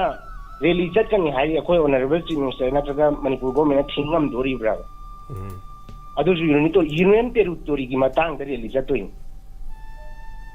ꯆꯤꯡꯅ ꯍꯣꯝ ꯃꯤꯅꯤꯁꯇꯔ ꯑꯃꯤꯠ ꯁꯥꯍꯅ ꯌꯦꯡꯈ꯭ꯔꯦ ꯑꯣꯅꯔꯦꯕꯜ ꯆꯤꯐ ꯃꯤꯅꯤꯁꯇꯔꯅ ꯇꯝꯄꯥꯛ ꯌꯦꯡꯈ꯭ꯔꯦ ꯑꯗꯨꯅ ꯑꯩꯈꯣꯏ ꯁꯨꯃꯥꯏꯅ ꯈꯥꯏꯗꯣꯛꯑ ꯂꯩꯔꯒꯗꯤ ꯑꯩꯒꯤ ꯑꯣꯏꯕ ꯃꯣꯠꯇꯗꯤ ꯌꯥꯝꯅ ꯃꯤꯄꯥꯏꯖꯕ ꯐꯥꯎꯖꯩꯕ ꯑꯗꯨꯉꯩꯒꯤ ꯃꯌꯥꯝ ꯍꯧꯈꯤꯕ ꯃꯌꯥꯝꯗꯨ ꯎꯔꯒ ꯑꯣꯅꯔꯦꯕꯜ ꯆꯤꯐ ꯃꯤꯅꯤꯁꯇꯔ ꯁꯔ ꯍꯣꯏꯗꯤ ꯐꯥꯎꯕꯤꯗꯕ ꯖꯥꯠꯂꯥ ꯊꯥꯖꯕꯁꯦ ꯁꯨꯝ ꯂꯩ ꯊꯥꯖꯕꯤꯌꯨ ꯍꯥꯏꯔꯒ ꯑꯗꯨꯒ ꯌꯥꯝꯅ ꯐꯖꯕꯗꯤ ꯋꯥꯐꯝꯗꯤ ꯑꯣꯏꯔꯦ ꯏꯟꯗꯤꯖꯤꯅꯁ ꯀꯟꯕꯒꯤꯅꯦ ꯍꯥꯏꯔ ꯆꯨꯝꯃꯦꯕ ꯉꯁꯤ ꯁꯤꯔꯤꯕ ꯃꯌꯥꯝꯁꯤꯗꯤ ꯏꯟꯗꯤꯖꯤꯅꯁ ꯅꯠꯇꯕ꯭ꯔꯥꯕ ꯑꯗꯨꯅ ꯁꯤꯒꯤ ꯋꯥꯍꯪꯁꯤ ꯁꯦꯟꯇꯔꯗ ꯍꯪꯐꯝ ꯊꯣꯛꯇꯕ꯭ꯔꯥ ꯍꯥꯏꯕ ꯋꯥꯐꯝꯗꯨꯅꯤꯗ ꯑꯩꯅ ꯊꯝꯖꯅꯤꯡꯉꯤꯅ ꯑꯗꯣ ꯁꯦꯟꯇꯔꯅ ꯁꯥꯟꯅꯔꯤꯕ ꯃꯑꯣꯡꯁꯤꯗ ꯑꯩꯈꯣꯏꯅ ꯀꯤꯖꯔꯤꯕ ꯄꯦꯟꯖꯗ꯭ꯔꯤꯅ ꯈꯨꯟꯉꯥꯛꯄꯗ ꯉꯁꯤ ꯄꯥꯜꯂꯛꯏꯕ ꯃꯌꯥꯝꯁꯦ ꯄꯥꯟꯗꯝ ꯁꯨꯡꯊꯣꯛ ꯊꯣꯛꯇꯦꯕ ꯁꯤꯒꯨꯝꯕꯁꯤꯅ ꯇꯧꯔꯛꯑꯒꯅꯦ ꯑꯣꯟꯅ ꯇꯩꯅ ꯇꯧꯔꯛꯀꯗ꯭ꯔꯥ ꯍꯥꯏꯅ ꯆꯤꯡꯅꯕ ꯃꯤꯌꯥꯝꯗ ꯐꯥꯎꯔꯤꯁꯦ ꯍꯥꯏꯕ ꯋꯥꯐꯝꯗꯨ ꯈꯛꯇꯪꯅꯤꯗ ꯑꯩꯅ ꯏꯌꯥꯝꯕꯒꯤ ꯂꯩꯐꯝꯁꯦ ꯊꯝꯖꯅꯤꯡꯕ ꯌꯦꯡꯃꯤꯟꯅꯁꯤ ꯑꯗꯨꯕꯨ ꯏꯌꯥꯝꯕ ꯊꯥꯒꯠꯆꯔꯤ ꯊꯥꯒꯠꯆꯔꯤ ꯁꯦꯛꯁꯄꯤꯌꯔ ꯁ꯭ꯋꯥꯏ ꯂꯥꯎꯏ ꯁꯤꯒꯨꯝꯕ ꯋꯥꯐꯝ ꯄꯨꯈꯠꯄꯁꯦ ꯑꯩꯈꯣꯏ ꯄ꯭ꯂꯦꯠꯐꯣꯝꯗꯅꯦ ꯁ꯭ꯋꯥꯏ ꯂꯥꯎꯏ ꯁꯤꯒꯨꯝꯕꯒꯤ ꯀꯩꯅꯣꯁꯦ ꯀꯥ ꯍꯦꯟꯅ ꯑꯩꯈꯣꯏ ꯌꯧꯅꯤꯡꯗ꯭ꯔꯦ ꯍꯥꯏꯇꯥꯔꯦ ꯑꯇꯩ ꯇꯧꯕꯁꯤꯅ ꯍꯥꯏꯕ ꯌꯥꯏ ꯌꯥꯗꯦ ꯇꯧꯕꯒꯤ ꯃꯌꯥꯝꯁꯨ ꯂꯩꯕꯅꯤ ꯄꯨꯛꯅꯤꯡꯗ ꯐꯥꯎꯔꯛꯄ ꯈꯣꯠꯂꯛꯄꯗꯤ ꯀꯩꯗꯧꯔꯨꯗꯣꯏꯅꯣ ꯈꯜꯂꯦꯗ ꯍꯧꯖꯤꯛ ꯂꯩꯔꯤꯕ ꯐꯤꯕꯝꯁꯦ ꯀꯩꯗꯧꯔꯨꯗꯣꯏꯅꯣ ꯃꯔꯝꯗꯤ ꯑꯩꯈꯣꯏ ꯁꯤꯗꯩꯗ ꯀꯔꯤꯝ ꯉꯝꯗꯦꯕ ꯑꯩꯈꯣꯏ ꯀꯔꯤꯝ ꯉꯝꯗꯕꯅꯤꯅ ꯑꯩꯈꯣꯏꯅ ꯀꯔꯤꯝ ꯍꯥꯏꯔꯨꯕꯒꯤ ꯀꯔꯤꯝ ꯀꯥꯟꯗꯦ ꯍꯥꯏꯇꯥꯔꯦ ꯉꯥꯡꯉꯨꯅꯤ ꯆꯩꯔꯨꯅꯤ ꯀꯩꯗꯧꯕ ꯑꯗꯨꯝ ꯋꯥ ꯃꯥꯡꯉ ꯇꯧꯒꯅꯤ ꯑꯗꯨꯅ ꯁꯤꯒꯤ ꯊꯕꯛꯁꯤꯗꯤ ꯉꯥꯡꯗꯕ ꯐꯩ ꯍꯥꯏꯗꯕ ꯐꯩ ꯃꯣꯠꯇꯗꯤ ꯃꯔꯝꯗꯤ ꯆꯨꯝꯃꯦ ꯅꯪ ꯍꯥꯏꯗꯣ ꯑꯩ ꯍꯣꯔꯦꯟꯗ ꯏꯜꯂꯒꯦ ꯀꯩꯁꯨ ꯍꯥꯏꯗꯧ ꯂꯩꯇꯦ ꯇꯧꯕꯒꯤꯗꯤ ꯄꯣꯔꯝ ꯑꯃ ꯀꯅꯥꯅ ꯁꯦꯟꯇꯔꯅ ꯂꯣꯏ ꯌꯥꯠ ꯂꯣꯏꯈ꯭ꯔꯦꯕ ꯑꯗ ꯌꯥꯝ ꯉꯜꯂꯤꯉꯩ ꯃꯇꯝꯗ ꯑꯩꯅ ꯍꯥꯏꯖꯈꯤꯕ ꯑꯃꯈꯛ ꯂꯩꯖꯈꯤ ꯑꯩ ꯃꯁꯤꯒꯤ ꯋꯥꯐꯝꯁꯦ ꯑꯩ ꯏꯁꯥꯃꯛꯅ ꯑꯩ ꯀꯣꯔꯣꯡ ꯉꯥꯟꯕꯗ ꯑꯩꯈꯣꯏ ꯂꯨꯄꯥ 10,000 ꯈꯛ ꯑꯩꯈꯣꯏꯒꯤ ꯗꯥꯏꯃꯟ ꯇꯤꯚꯤꯒꯤ ꯄꯥꯡꯖꯕ ꯀꯥꯟꯗ ꯐꯝꯃꯒ ꯃꯉꯣꯟꯗ ꯐꯝꯃꯀꯥꯟꯗ ꯃꯉꯣꯟꯗ ꯑꯩꯅ ꯏꯆꯝ ꯆꯝꯅ ꯃꯉꯣꯟꯗ ꯍꯪꯒꯦꯕ ꯀꯣꯔꯧ ꯂꯥꯟꯁꯦ ꯂꯣꯏꯔꯒ ꯅꯪ ꯌꯨꯝꯗ ꯂꯩꯕ ꯌꯥꯅꯦꯅ ꯈꯟꯕ꯭ꯔꯥꯅ ꯑꯩꯅ ꯃꯉꯣꯟꯗ ꯍꯪꯉꯦꯕ ꯏꯆꯝ ꯆꯝꯕ ꯋꯥꯍꯪꯅꯤ ꯃꯉꯣꯟꯗ ꯍꯪꯉꯦ ꯏꯌꯥꯝꯕꯅ ꯍꯥꯏꯔꯤꯕ ꯋꯥꯐꯝꯗꯣ ꯑꯩꯅ ꯀꯌꯥꯔꯛ ꯈꯟꯈ꯭ꯔꯕ ꯋꯥꯐꯝꯅꯦꯅ ꯍꯥꯏꯌꯦ ꯃꯥ ꯌꯥꯝ ꯆꯨꯝꯅ ꯈꯨꯝꯃꯦ ꯃꯥꯅ ꯃꯔꯝꯗꯤ ꯑꯩꯅ ꯍꯥꯏꯔꯤꯗꯣ ꯃꯉꯣꯟꯗ ꯅꯣꯛꯅꯕ ꯅꯠꯇꯦ ꯃꯉꯣꯟꯗ ꯆꯩꯕ ꯅꯠꯇꯦ ꯃꯔꯝꯗꯤ ꯔꯨꯜꯁ ꯑꯣꯐ ꯂꯣꯁꯦ ꯂꯩꯇꯕ ꯅꯠꯇꯦ ꯂꯩꯌꯦꯕ ꯉꯁꯤ ꯃꯈꯣꯏꯅ ꯇꯧꯔꯛꯏꯁꯦ ꯑꯩꯈꯣꯏꯗꯤ ꯃꯣꯏꯗꯤ ꯂꯥꯏꯒꯤ ꯃꯆꯥꯅꯤ ꯈꯜꯂꯤꯅꯦꯕ ꯑꯩꯈꯣꯏꯅ ꯉꯝꯗꯕ ꯃꯌꯥꯝ ꯃꯣꯏꯅ ꯇꯧꯔꯤꯅꯤ ꯃꯌꯨꯝ ꯃꯀꯩ ꯄꯥꯜꯂꯤ ꯃꯆꯥ ꯂꯩ ꯑꯦꯕ꯭ꯔꯤꯊꯤꯡ ꯃꯣꯏꯁꯨ ꯃꯌꯨꯝ ꯂꯩꯅꯦꯕ ꯃꯥꯒꯨꯝꯕ ꯀꯌꯥꯅꯦꯕ 50,000 ꯊꯣꯛꯑ ꯂꯩꯅꯦꯕ ꯑꯗꯣ ꯃꯈꯣꯏꯁꯨ ꯍꯧꯖꯤꯛ ꯐꯥꯖꯤꯜꯂꯛꯏꯁꯦ ꯑꯗꯣ ꯑꯩꯅ ꯌꯥꯝ ꯉꯟꯅ ꯍꯥꯏꯗꯤ ꯑꯩꯅ ꯌꯥꯝ ꯈꯪꯉꯨꯕꯩ ꯅꯠꯇꯦꯕ ꯉꯁꯥꯏꯒꯤ ꯅꯣꯡꯃ ꯁꯨꯃꯥꯏꯅ ꯇꯧꯔꯛꯄ ꯌꯥꯏꯌꯦꯅ ꯈꯜꯂꯦꯕ ꯑꯗꯒꯤ ꯑꯩꯈꯣꯏꯒꯤ ꯄꯥꯅꯤꯄꯠ ꯀꯩꯅꯣꯒꯤꯒ ꯂꯩꯔꯤꯀꯣ ꯃꯐꯝ ꯀꯩꯅꯣ ꯂꯩꯔꯤ ꯍꯥꯏꯇꯥꯔꯦ ꯑꯔꯨ ꯃꯐꯝꯁꯤꯡ ꯀꯩꯅꯣ ꯂꯩꯔꯤ ꯍꯥꯏꯇꯥꯔꯦ ꯁꯣ ꯁꯤꯒꯨꯝꯕꯁꯤꯗꯒ ꯍꯌꯦꯡ ꯐꯥꯖꯤꯟ ꯄꯨꯟꯁꯤꯟꯕꯤꯗꯅ ꯀꯩꯅꯣꯗꯒ ꯊꯝꯗꯅ ꯇꯧꯔꯛꯇꯅꯒ ꯍꯥꯏꯇꯥꯔꯦꯀꯣ NIAꯅ ꯀꯩꯅꯒ ꯇꯧꯔꯛꯀꯗ꯭ꯔꯥ ꯍꯥꯏꯕꯒꯤ ꯂꯩꯌꯦꯕ ꯑꯗꯨꯕꯨ ꯃꯗꯣ ꯇꯧꯅꯤꯡꯕ ꯇꯧꯖꯁꯅꯨ ꯏꯔꯩꯄꯥꯛꯀꯤꯗꯃꯛꯇꯅꯤ ꯏꯔꯝꯗꯝꯒꯤꯗꯃꯛꯇꯅꯦꯅ ꯂꯩꯈ꯭ꯔꯕꯅꯦ ꯃꯣꯏ ꯑꯗꯩ ꯍꯦꯟꯗꯣꯛꯈꯤꯗꯅ ꯈꯨꯠꯅ ꯁꯣꯏ ꯇꯧꯔꯒꯐꯥꯎ ꯊꯣꯛꯂꯛꯈ꯭ꯔꯕꯅꯦꯕ ꯃꯈꯣꯏꯒꯤ ꯊꯧꯅꯥꯗꯨꯕꯨꯗꯤ ꯑꯩꯈꯣꯏ ꯂꯣꯏꯅ ꯏꯀꯥꯏ ꯈꯨꯝꯅꯩ ꯑꯗꯨ ꯁꯦꯂꯨꯠ ꯇꯧꯋꯤ ꯍꯥꯏꯇꯥꯔꯦ ꯃꯣꯏ ꯂꯣꯏꯅꯃꯛ ꯑꯗꯨꯒ ꯍꯧꯖꯤꯛ ꯌꯥꯝ ꯂꯨꯔꯤꯕ ꯋꯥꯐꯝꯗꯤ ꯑꯗꯨꯅꯦ ꯁꯦꯛꯁꯄꯤꯌꯔꯅꯁꯨ ꯍꯥꯏꯔꯝꯃꯤꯗꯨꯅꯤ ꯀꯅꯥꯅ ꯀꯟ ꯉꯝꯗꯣꯔꯤꯒꯦꯅ ꯍꯥꯏꯕ ꯑꯃ ꯂꯩꯁꯦ ꯑꯗꯨꯕꯨ ꯍꯥꯏꯔꯛꯏꯗꯅ ꯁꯦ ꯑꯩꯈꯣꯏꯒꯤ ꯏꯆꯥ ꯏꯅꯥꯎꯁꯤꯡꯁꯦ ꯊꯣꯛꯂꯛꯏꯁꯤ ꯃꯃꯥ ꯂꯩꯕꯥꯛ ꯀꯟꯅꯕꯒꯤꯗꯃꯛ ꯊꯣꯛꯂꯛꯄꯅꯤ ꯃꯈꯣꯏ ꯐꯥꯕ ꯄꯨꯟꯕ ꯌꯥꯔꯣꯏꯁꯤ ꯃꯅꯤꯄꯨꯔꯤ ꯃꯤꯌꯥꯝ ꯄꯨꯝꯅꯃꯛ ꯂꯣꯏ ꯍꯥꯏꯔꯤ ꯍꯥꯏꯇꯥꯔꯦ ꯃꯣꯏ ꯐꯥꯗꯧꯅꯦꯅ ꯍꯥꯏꯕꯁꯤ ꯀꯅꯥ ꯌꯧꯒꯦꯅꯤ ꯑꯗꯣ ꯂꯩꯔꯤꯁꯦ ꯍꯧꯖꯤꯛ ꯁꯦꯟꯇꯔꯅ ꯃꯣꯏꯅꯒꯅꯦꯕ ꯇꯧꯔꯛꯇꯣꯏꯁꯦ ꯑꯗꯨꯕꯨ ꯁꯦꯟꯇꯔꯅ ꯇꯧꯔꯛꯄ ꯈꯨꯗꯤꯡꯗ ꯑꯩꯈꯣꯏ ꯁꯨꯝ ꯌꯦꯡ ꯂꯩꯗꯧꯗꯤ ꯅꯠꯇꯦ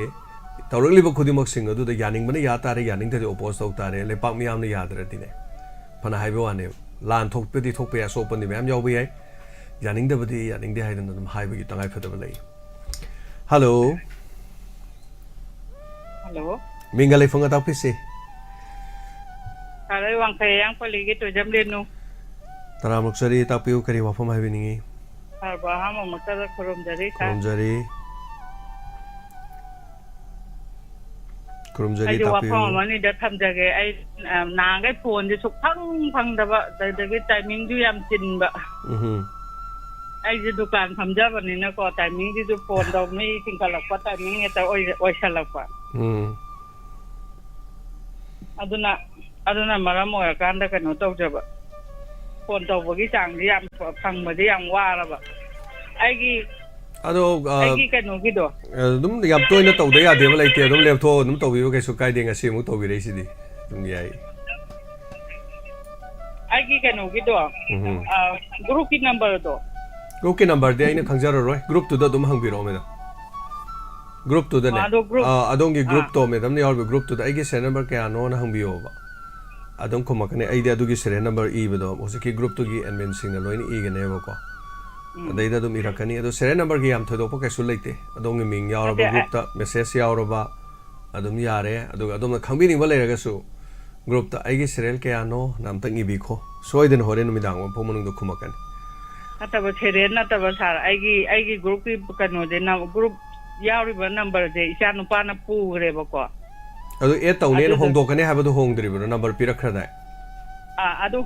ꯍꯣꯡꯗꯣꯛꯄꯤꯔꯛꯇꯕ ꯍꯣꯡꯗꯣꯛꯄꯤꯔꯛꯇꯦꯕ ꯑꯗꯣ ꯑꯩꯅ ꯂꯦꯅꯤꯟꯒꯤꯗꯨꯗ ꯑꯝꯇ ꯑꯣꯟꯊꯣꯛꯄꯤꯔꯛꯑꯣꯅ ꯍꯥꯏꯖꯔꯒꯦꯅ ꯇꯧꯖꯩ ꯑꯗꯨꯗꯤ ꯏꯆꯥꯅꯨꯄꯥꯗꯨꯅꯅꯦ ꯃꯥꯒꯤ ꯌꯥꯎꯔꯤꯕꯗꯨꯗ ꯁꯤꯒꯤ ꯒ꯭ꯔꯨꯞꯁꯦ ꯁꯤꯒꯤ ꯅꯝꯕꯔꯁꯤꯗ ꯑꯣꯟꯕꯤꯔꯣꯅ ꯃꯥꯅ ꯃꯦꯁꯦꯖ ꯑꯃꯇꯪ ꯊꯥꯜꯂꯛꯄꯗꯤ ꯀꯔꯤ ꯀꯥꯏ ꯑꯣ ꯑꯗꯨꯃꯥꯏꯅ ꯇꯧꯔꯒ ꯌꯥꯔꯒꯗ꯭ꯔꯥ ꯑꯗꯨꯗꯤ ꯏꯔꯥꯏ ꯂꯥꯏꯔꯦ ꯑꯗꯨꯗꯤ ꯏꯔꯥꯏ ꯂꯥꯏꯔꯦ ꯑꯣ ꯁꯤꯒꯤ ꯑꯩꯒꯤꯁꯤꯗ ꯍꯣꯏ ꯌꯥꯎꯔꯤꯁꯦ ꯁꯤꯒꯤ ꯅꯝꯕꯔꯁꯤ ꯂꯧꯊꯣꯛꯄꯤꯔꯣ ꯑꯗꯨꯒ ꯏꯃꯥꯒꯤ ꯁꯤꯒꯤ ꯅꯝꯕꯔꯁꯤꯗ ꯊꯥꯕꯤꯔꯣ ꯁꯤ ꯑꯦꯗ ꯇꯧꯕꯤꯔꯣꯅ ꯍꯥꯏꯕꯤꯔꯣ ꯑꯝꯇꯪ ꯍꯣꯏ ꯍꯣꯏ ꯃꯦꯗꯥꯝꯒꯤ ꯅꯝꯕꯔꯁꯦ ꯌꯥꯝ ꯌꯥꯝꯃꯦ ꯑꯩꯈꯣꯏꯅ ꯁꯦꯞ ꯇꯧꯕꯗ ꯃꯦꯗꯥꯝꯒꯤ ꯅꯝꯕꯔꯁꯤ ꯁꯤꯝ ꯌꯣꯟꯕ꯭ꯔꯥ ꯀꯃꯥꯏꯅ ꯇꯧꯒꯦ ꯁꯤꯝꯒꯤ ꯌꯣꯟꯕꯩ ꯅꯠꯇꯕ ꯇꯥꯏꯃꯤꯡ ꯇꯥꯟꯖꯥ ꯐꯣꯟ ꯅꯠꯇꯦ ꯑꯁꯪꯕ ꯇꯥꯏꯃꯤꯡꯗꯣ ꯑꯗꯨꯗ ꯑꯗꯨꯝ ꯇꯧꯔꯛꯄ ꯐꯣꯟ ꯑꯐꯪꯕ ꯅꯠꯇꯕ ꯐꯣꯟꯁꯦ ꯌꯨꯝꯗ ꯂꯩꯕ ꯐꯣꯟ ꯀꯅꯥꯒꯨꯝꯕꯗꯩ ꯁꯤꯖꯤꯟꯅꯕ꯭ꯔꯕ ꯋꯥꯏꯔꯒ ꯉꯥꯏꯍꯥꯛꯇꯪ ꯏꯆꯥꯅꯨꯄꯤꯁꯨ ꯊꯕꯛ ꯆꯠꯈꯤꯕ ꯊꯕꯛ ꯆꯠꯈꯤꯕꯗ ꯍꯜꯂꯛꯄꯗꯅ ꯑꯃꯨꯛ ꯃꯤꯒꯤ ꯐꯣꯟ ꯑꯃꯗꯒꯤ ꯑꯃꯨꯛ ꯇꯧꯔꯛꯄ ꯑꯩꯅ ꯀꯣꯜ ꯇꯧꯖꯔꯛꯏꯁꯤꯡꯁꯤꯅ ꯑꯗꯨꯅꯦꯕ ꯑꯩꯅ ꯈꯟꯖꯔꯤꯁꯦ ꯃꯦꯗꯥꯝꯒꯤꯁꯤ ꯅꯝꯕꯔꯁꯦ ꯑꯩ ꯀꯟꯐꯥꯔꯝ ꯇꯥꯗꯕ ꯑꯃ ꯂꯩꯔꯦꯕ ꯑꯩꯅ ꯃꯦꯗꯥꯝ ꯔꯦꯅꯨꯒꯤꯁꯦ ꯃꯦꯗꯥꯝ ꯔꯦꯅු 1 ꯑꯃꯨꯛ ꯊꯥꯏ ꯔꯦꯅു 2 ꯑꯃꯨꯛ ꯊꯥꯏ ꯔꯦꯅു 3 ꯊꯥꯕꯗ ꯔꯦꯅു 7 ꯌꯧꯁꯟꯈ꯭ꯔꯦꯕ ꯑꯗꯣ ꯐꯣꯟꯁꯦ ꯍꯪꯕꯗꯁꯨ ꯃꯣꯏꯅ ꯑꯁꯤꯗꯤ ꯔꯦꯅꯨꯒꯤ ꯅꯠꯇꯦꯅꯁꯨ ꯍꯥꯏꯔꯛꯇꯕ ꯑꯗꯨꯅ ꯑꯩꯈꯣꯏꯁꯦ ꯈꯟꯐꯝ ꯑꯃ ꯈꯪꯗ꯭ꯔꯦꯕꯀꯣ ꯑꯗꯨ ꯀꯔꯝꯕ ꯅꯝꯕꯔ ꯍꯥꯞꯇꯣꯏꯅꯣꯁꯨ ꯈꯪꯗ꯭ꯔꯦ ꯑꯗꯨꯅ ꯑꯩꯅ ꯁꯤꯝ ꯌꯣꯟꯕ꯭ꯔꯥ ꯍꯪꯉꯛꯏꯁꯦ ꯑꯇꯩ ꯅꯠꯇꯦ ꯗꯨꯀꯥꯟꯁꯨ ꯐꯝꯕꯅꯤꯅ ꯑꯩꯁꯦ ꯃꯦꯗꯥꯝꯁꯦ ꯁꯣꯏ ꯁꯤꯝ ꯌꯣꯜꯂꯝ ꯇꯥꯔꯦ ꯈꯟꯖꯜꯂꯛꯑꯦꯕ ꯀꯩꯅꯣ ꯍꯥꯏꯀꯥꯟꯗ ꯅꯝꯕꯔꯁꯦ ꯑꯩꯅ ꯃꯦꯗꯥꯝ ꯔꯦꯅꯨ ꯀꯣꯜ ꯇꯧꯔꯛꯑꯝꯃꯦꯅ ꯔꯦꯅꯨ 3 ꯑꯃꯨꯛ ꯇꯧꯔꯦꯕꯀꯣ ꯅꯍꯥꯟꯃꯨꯛ ꯇꯧꯕꯗ ꯔꯦꯅꯨ 1 ꯑꯃꯨꯛ ꯇꯧꯔꯦ ꯔꯦꯅꯨ 4 ꯔꯦꯅꯨ 5 ꯔꯦꯅꯨ 7 ꯌꯧꯔꯦ ꯑꯗꯣ ꯁꯤꯁꯨ ꯑꯃꯨꯛ ꯊꯥꯏ ꯍꯧꯖꯤꯛ ꯇꯧꯔꯤꯁꯦ ꯉꯁꯤ ꯅꯍꯥꯟꯒꯩ ꯇꯧꯗꯕ ꯅꯝꯕꯔ ꯑꯃꯅꯦꯕ ꯁꯤꯁꯨ ꯑꯃꯨꯛ ꯑꯗꯨꯅ ꯑꯩꯅ ꯁꯤꯝ ꯌꯣꯟꯕ꯭ꯔꯥ ꯍꯪꯉꯛꯏꯁꯦ ꯑꯗꯣ ꯑꯦꯅꯤꯋꯦ ꯀꯩꯁꯨ ꯀꯥꯏꯕ ꯂꯩꯇꯦ ꯏꯁꯥꯒꯤ ꯍꯥꯞꯄꯤꯅꯤꯡꯕ ꯅꯝꯕꯔꯗꯣ ꯏꯆꯥꯅꯨꯄꯥꯗ ꯂꯦꯅꯤꯟꯗ ꯄꯤꯕꯤꯔꯣ ꯂꯦꯅꯤꯟ ꯍꯥꯏꯕꯤꯔꯒ ꯀꯔꯤꯝꯇ ꯍꯥꯏꯕꯤꯔꯣ ꯃꯦꯁꯦꯖꯇ ꯁꯤꯒꯤ ꯅꯝꯕꯔꯁꯦ ꯏꯃꯥ ꯇꯣꯏꯖꯝ ꯔꯦꯅꯨꯒꯤꯗꯣ ꯁꯤ ꯅꯝꯕꯔꯁꯤ ꯑꯣꯏꯅ ꯇꯧꯕꯤꯔꯣ ꯑꯗꯣ ꯑꯩꯅ ꯄꯥꯏꯔꯤꯁꯦ ꯔꯤꯃꯨꯚ ꯇꯧꯕꯤꯔꯣ ꯍꯥꯏꯔꯁꯨ ꯌꯥꯔꯦ ꯑꯗꯨ ꯑꯣꯏꯔꯒꯗꯤꯀꯣ ꯏꯔꯥꯏ ꯂꯥꯏꯔꯦ ꯌꯥꯔꯦꯀꯣ ꯃꯦꯗꯥꯝ ꯊꯦꯡꯛ ꯌꯨ ꯃꯦꯗꯥꯝ ꯑꯇꯩ ꯀꯔꯤ ꯆꯤꯊꯕ ꯂꯩꯕꯤꯔꯤ ꯂꯣꯏꯕꯤꯔꯕ꯭ꯔꯥ ꯆꯤꯊꯕꯗꯤ ꯌꯥꯝ ꯂꯩꯔꯤ ꯃꯊꯪ ꯑꯃꯨꯛ ꯇꯧꯔꯛꯄꯗ ꯑꯃꯨꯛ ꯍꯥꯏꯖꯔꯒꯦ thank you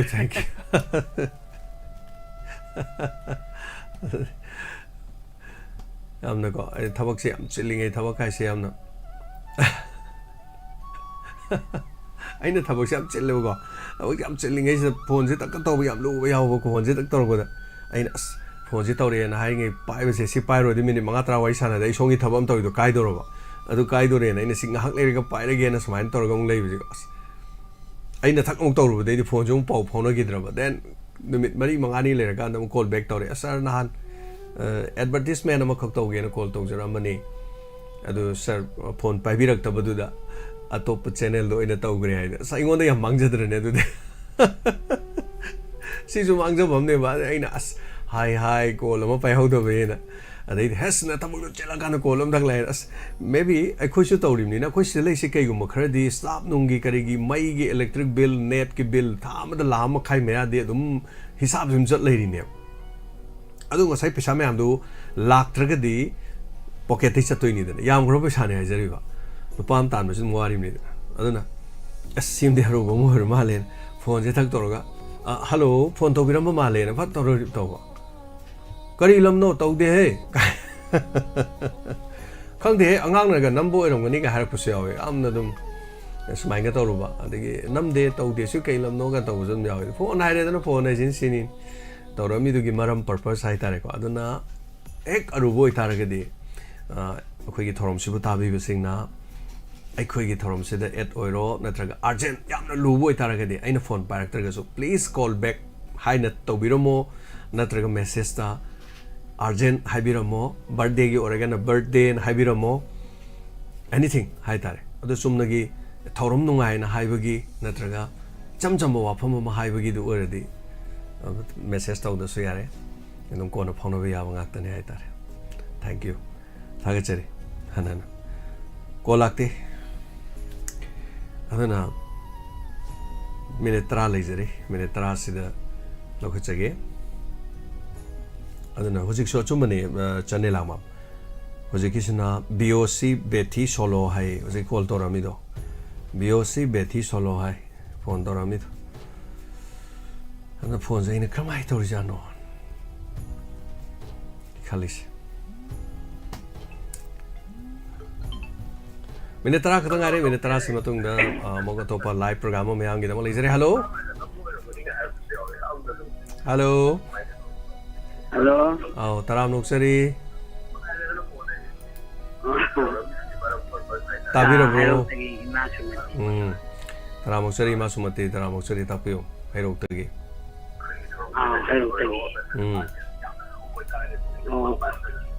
Have you? Pulling the WAROL, I think, saying, I'm not really I just can't talk on it. Have you? Matam Logadorima, young Nibis. 5 years, you can answer. Hima. Ima PUKNING WAROL the Natro, James Nate of the Race, Paiserise. Ma Conjel Kandrabo, Ima Kadai the Tomalage. Jaggy speaks there again. Have a meaning and the Jama Cantonese have, I'm the Kanga again told me. Caribuno.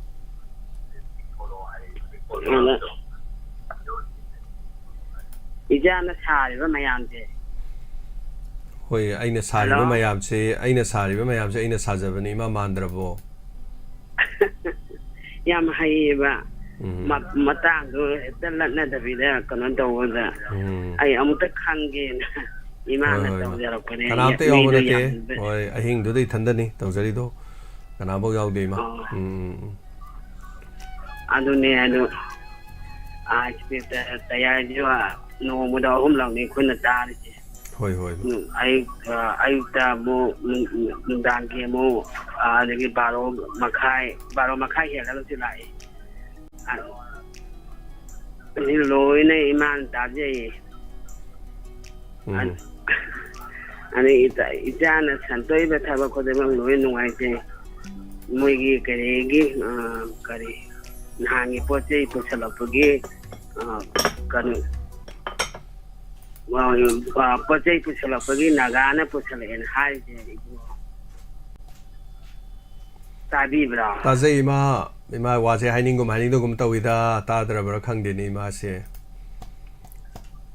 Imana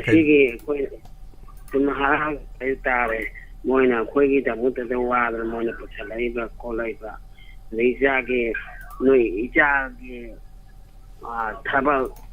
Function Bank Tokari High, Tarikaya, the no. Hangsinima. Hangsi. Oh. I don't know, do the out the Lapadia. Oh, Lapia Makasukaidima. Oh. I don't know Fari, my am noisere. Thank you, Mamma Tamsulu of Nina Mako. I'm noisere, Manuina Tabio, my lapping, Madame Lapio, my video money to Uchage. I mean, a similar.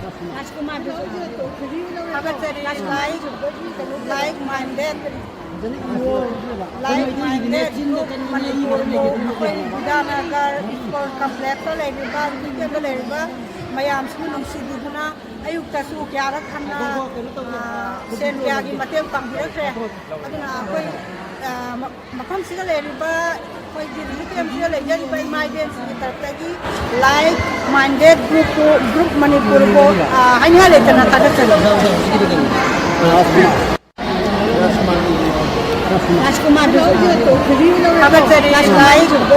like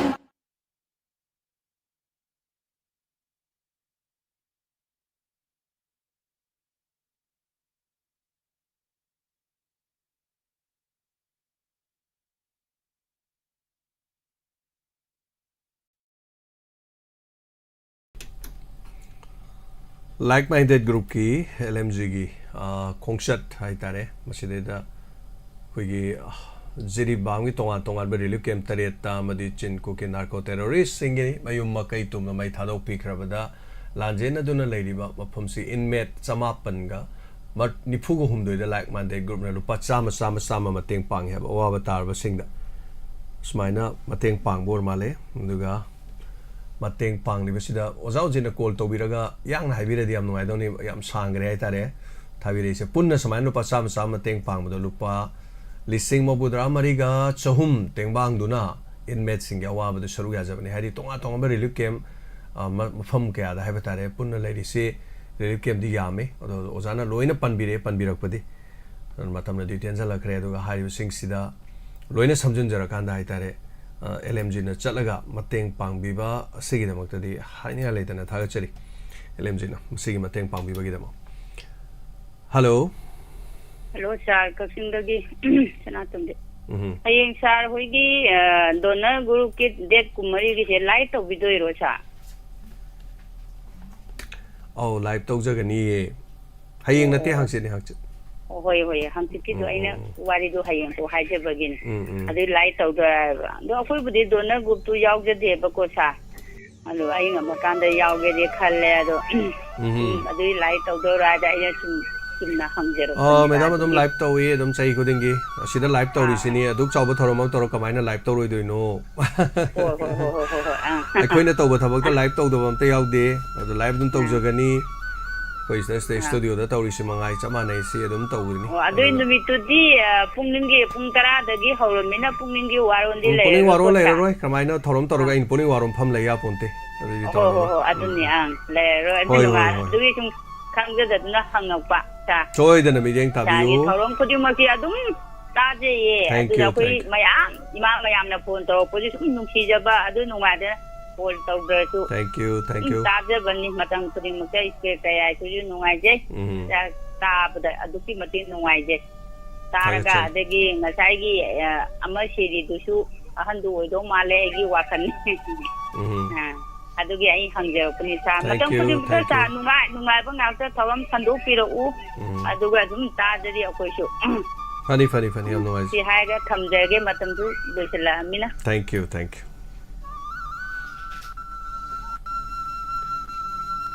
Sandra Saki ziri gi damakta lupa changwa donor function gi dam lupa changwa laiton jam sana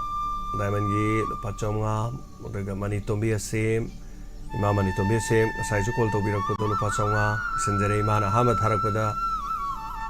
koina kari gi season aga da bano na hangja ki bodo mongala ga imana khome oina mahan bi lupa changwa jiri gi dama risi me te lupa chama donor mit ki dama songtham krishna chandra lupa chama tengpang birak pa aruni koijam lupa chaw lising a home function gi dama mateng pang birak pa lalita tera kongsang bidagi lupa lising ama daga tonga lupa chonga bajiri gi amadi function gi dama hai batare akhom yandebala lupa chani pangbirakpa rajkumari radesana pasonga function gi dama pangbirakpa morang them taruni thobalo kram dagi function gi dama lupa chonga pangbirakpa ngasi gi su sel hujiki hai tare hauja ilejenge sida sel khara di kapakre do aina hauji makti keno to bangam jadre lauthok cha bangam jadre do haujik e toksin jarage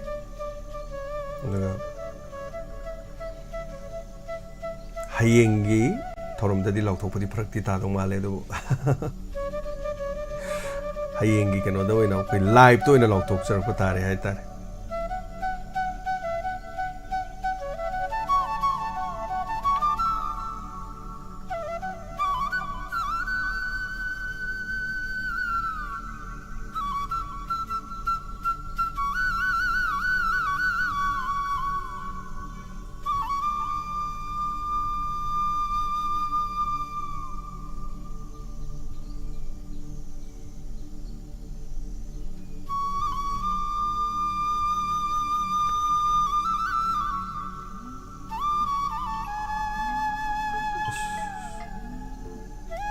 Matam loijare waro bibeyade call to birakpa tom sigi hauji kapa ki bamani ai live ta lening da lauthok chaba yabra ni yengjabani Janam Indira from Mayang Langjing tamang jiri khulnga pagi damaktana pibire lupa chani thagachari thank you so much live ta hai tare call sing asai gi call lakte mo loira kan sim call action bire call pai khachara roi waro biro no matam loire thank you so much aduga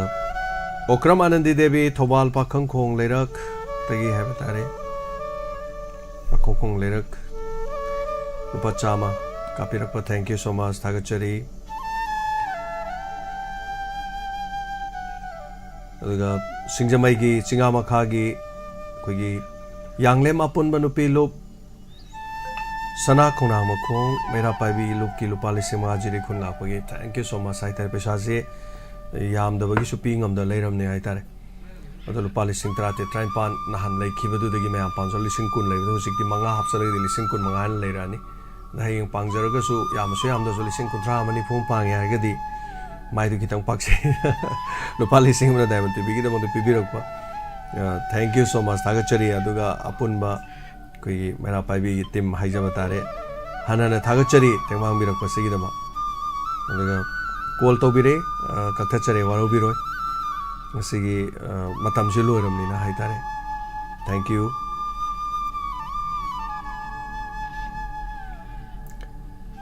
aduga lupa lising ma thabirakpa thorom lor kan ko yam lai ima sumila leima taram lokchari mikola degi ima sumila leima lupa lising ma adu ima season afam se kari no habido tang takpira diam nungai ni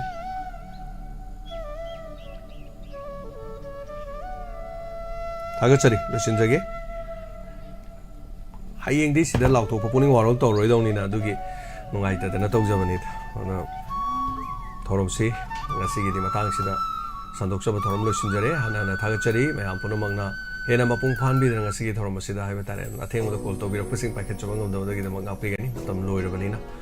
aduga hana thagachari makha tarakpa live program do mo mayam mathang sharu gabiu hana thagachari ngasigi damakta de puning gi warol losinjare punoma pu james sagurjamna kurumjari take care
Laumi singidamak nungairaba paujit adongi lawfamda toina tagan batil mayol chikpi amadi mana konsinbi hauzik lakle til asidagi irai lai na ngakthokpa ngamlaba til hidak fartera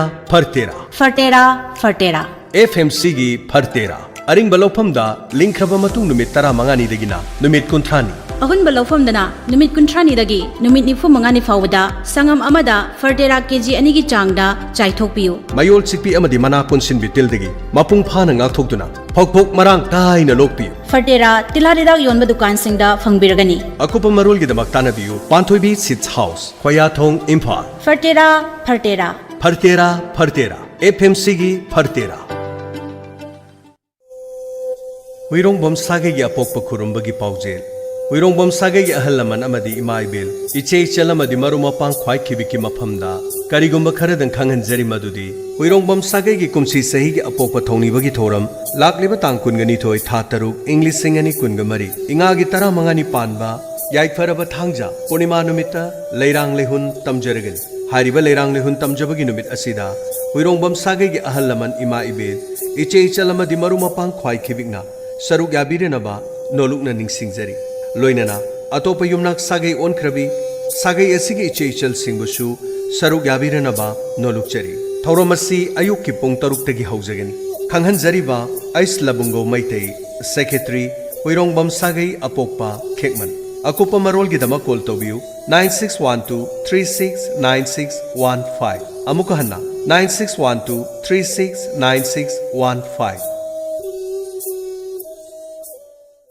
IPS, the Imphal Public Higher Secondary School, Kanchipur near Manipur University. Admission open for class 11 both art and science with special packages and admission with lowest fees, a peaceful zone for education, 360 scholarships for meritorious students, experienced faculties, guest professors and lecturers, free education, free admission, gym, fitness center, national and international medalist, shooting range, maximum first divisioners, letter marks holders, subject toppers scoring 100 out of 100, inspire awardees in the higher secondary examination, direct admissions for the wards of strict parents, awarded for best school in co-curricular and extracurricular activities. IPS, top choice for your child's career.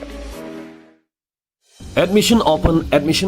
Adongi isabu mahi machine gi taibangda karom da chathan biba pambi bage. Pumnamak Imphal Valley Academy Gari Makhalakai Airport Road ta leijare. Academic session lisingani kunmari kunmanga ge science amasung arts stream da class 11 da mingchana ba admission form thajare. Mahiroi singi damak school asina mapung farava campus thamli masida natana experience leiraba oza singna mahiroi singbu masada masagum takpi tambiri. Matik sarava science laboratory smart class yauna net amasung Z aspirant singi damak foundation course yauna bagi kudong sab su pizari masigi matakta nupa amasung nupi gi tuan ba hostel bus amasung van service ka loina psychosocial support amasung counseling gi kudong sab su pizari aku pamarol gi damak 708573118 natragana 8131885155 natragana aiko gi website www.ivaimphal.com natragana aiko gi email imphalvalleyacademy2015@gmail.com dagi akupa marol khangbi bayagani ngasi mak lengsin biraktuna prospectus amasung form lobiu isa singi tungi punsi sembada chawraba thudang longmina sei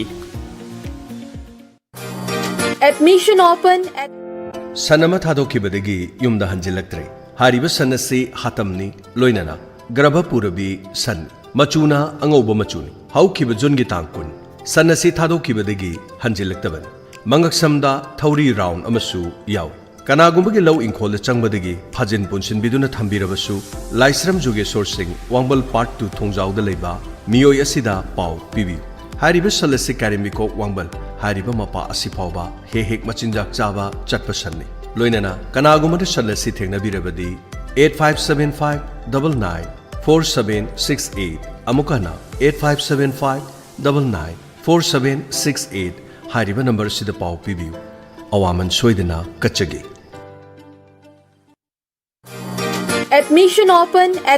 open changangai da leiba imprint science academy gi academic session 2024-25 ki class 11 science ki damak ming chanana bagi damak form thaba hausare experience leiraba oza singna takpi tanbiduna haukiba chahi singdagi ngasi fauba leptana position holder kaya puthorakli nupa macha amadi nupi macha singi oiba tongan ba hostel su thamjari free sip offer kaya ama su pizari 10 CGPA fanglaba mahiroi singi oina admission fee installment fee transport hostel admission fee sing lemna fangangani book grant pizagani tha khudingi lupa lising taruk ke scholarship su pizari chahi ani gi oiba NEET G course ki fee lemna fangangani 9.5 CGPA amadi masigi mathakta fangba adubu 10 CGPA gi makhada fangba mahiroi singi oina admission fee installment fee transport hostel admission fee lemna fanganba chahi ani gi oiba NEET G course ki fee tangkhai taba tha khudingi lupa lising ani gi scholarship piba 9 CGPA amadi masigi mathakta fangba adubu 9.5 CGPA gi makhada fanglaba mahiroi singi oina admission fee amadi installment fee lemna fanghanba book grant fanghanba chahi ani gi oiba NEET G course ki fee tangkhai taba 8.5 CGPA amadi masigi mathakta fangba adubu 9 CGPA gi makhada fanglaba mahiroi singi oina su admission fee amadi installment fee lemna pizari chahi ani gi oiba NEET G course ki fee tangkhai tajagani 7.5 CGPA amadi masigi mathakta fangba adubu 8.5 CGPA gi makhada fanglaba mahiroi singi oina admission fee amadi ahum suba installment fee lemna fanganjagani 7 CGPA amadi masigi mathakta fangba adubu 7.5 CGPA gi makhada fanglaba mahairoi singgi oinasu free admission fee oigani loinana book grant su pizagani loinana 5.30 CGPA amadi masigi mathakta fanglaba mahairoi khudingmak direct free admission gi khudong chabasu pizari ngasi maklengsin biragu Imprint Science Academy jangangai opposite airport main gate natraga pizariba number 9362141166 amuktanga hana 9362141166 ta pau faubiu National amadi State Awardee MD Zia Ulak Pusamna makhada pizariba layong sing asi layangjari manung changba yadaba manung changbada chang naidaba manung changbada matam kuina changba saujanan thaba amangthong mayada pomba amangthong manungda pomba amangthong da makhun hulaga nai chaba pistula amangthong gi akoibada maring chatlaga hagajaba puk nungshit kaba gastric problem leiba e taba chikpa naba tonsil sinus asma khong naba thagi khongkap chang naidaba fingau chatpa singli nauri sonthaba asina singbasing layangjari ba mafam singdi Kekru Bila North AOC opposite Kekru Part Imphal ayuki pung 10 dagina nungthil gi pung 5 fauba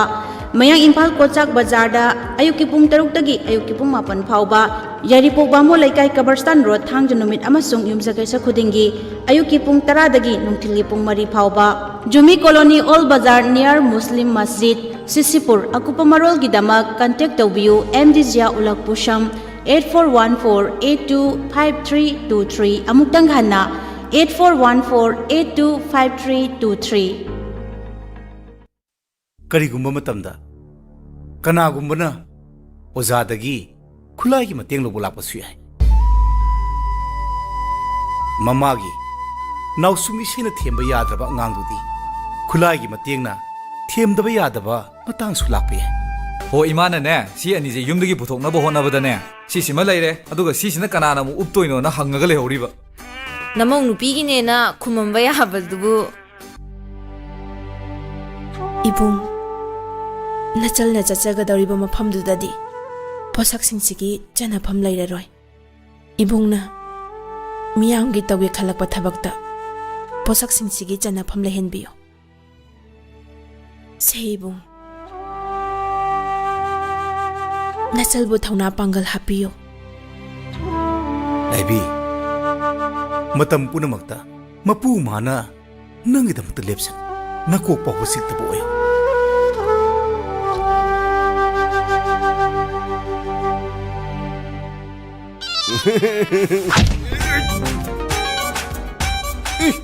ai hai lok jage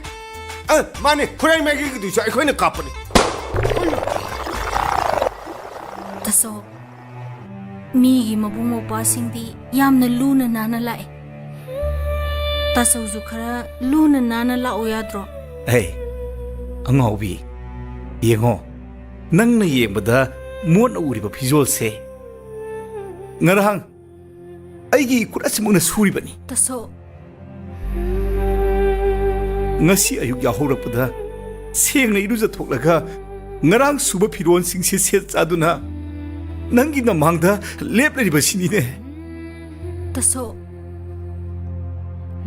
taso di nasangi ne haiduna mahiyeng thokpa aun pot amata su pibirakte hey ngobi atugi damakta bu nangna kapahuna bro nangi damakta nabu ngai leiri basidi kisal ke on pot pu mabu ngai na kari damakta piroi dage ne Mo, isalgi on pot ki damakta nabung aigi thamoi gi kagok manungda sana khudobi ai oiba chetna haptunu thamli bani ne hey natai mana phajana ketharaga mana mafidu khara tasun khomjal lega natai mana masigi career sida phajana phamdarani masida aina haigal lega chinga si tum phog thog duri muni nei mo che yam phajare Amber nata cycle nata phumjalla ma babre law ka khalom ta phammo ba hey law ne nanau nu pana gari da kaino nang di masu on gai phajara me ha sati na napa me nang di be ma cha ꯑꯩꯈꯣꯏ ꯕꯥꯖꯤ ꯂꯨꯠ ꯇꯧꯈ꯭ꯔꯦ ꯀꯩꯅꯣ ꯕꯥꯖꯤ ꯂꯨꯠ ꯇꯧꯈ꯭ꯔꯦ ꯍꯥꯏꯗꯨꯕꯨ ꯑꯩꯉꯣꯟꯗ ꯑꯝꯇꯗꯤ ꯈꯪꯍꯜꯂꯣ ꯀꯩꯗꯧꯒꯦ ꯈꯪꯍꯜꯂꯣ ꯍꯥꯏꯕꯅꯤꯅꯦ ꯇꯥ ꯈꯣꯏꯗꯣꯛ ꯅꯪꯕꯣ ꯕꯥꯖꯤꯗ ꯅꯠꯇꯅ ꯏꯅꯦ ꯊꯔꯥꯛꯁꯨ ꯌꯥꯎꯈ꯭ꯔꯦ ꯑꯣ ꯕꯥꯖꯤ ꯅꯨꯡꯁꯤꯕꯥꯎ 이라이벽 뒤번 나잖아 빠지못 간 건 어머우대서 아도 사기디 미성 남레이거니나 거의 바지가 이네 타락하기 진타머니 두고 천행하는 벌람비 염때도 신비 오버자 타는 우하이리 분시기 무시노 하이리 분시기 모포쿠딘가 타는 우하이리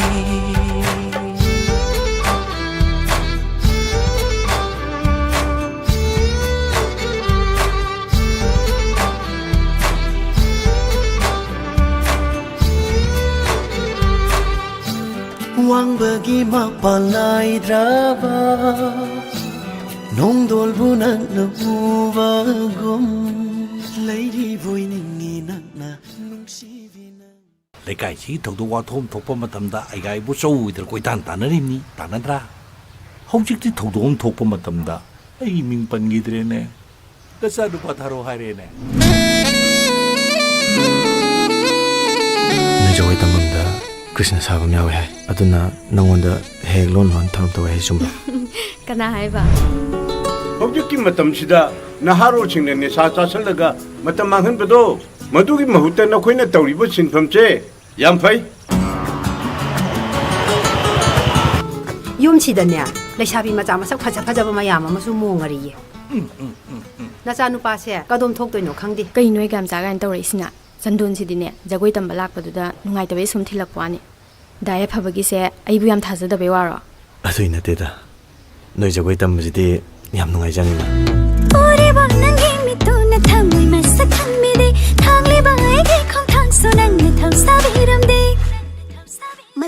ꯔꯙꯥ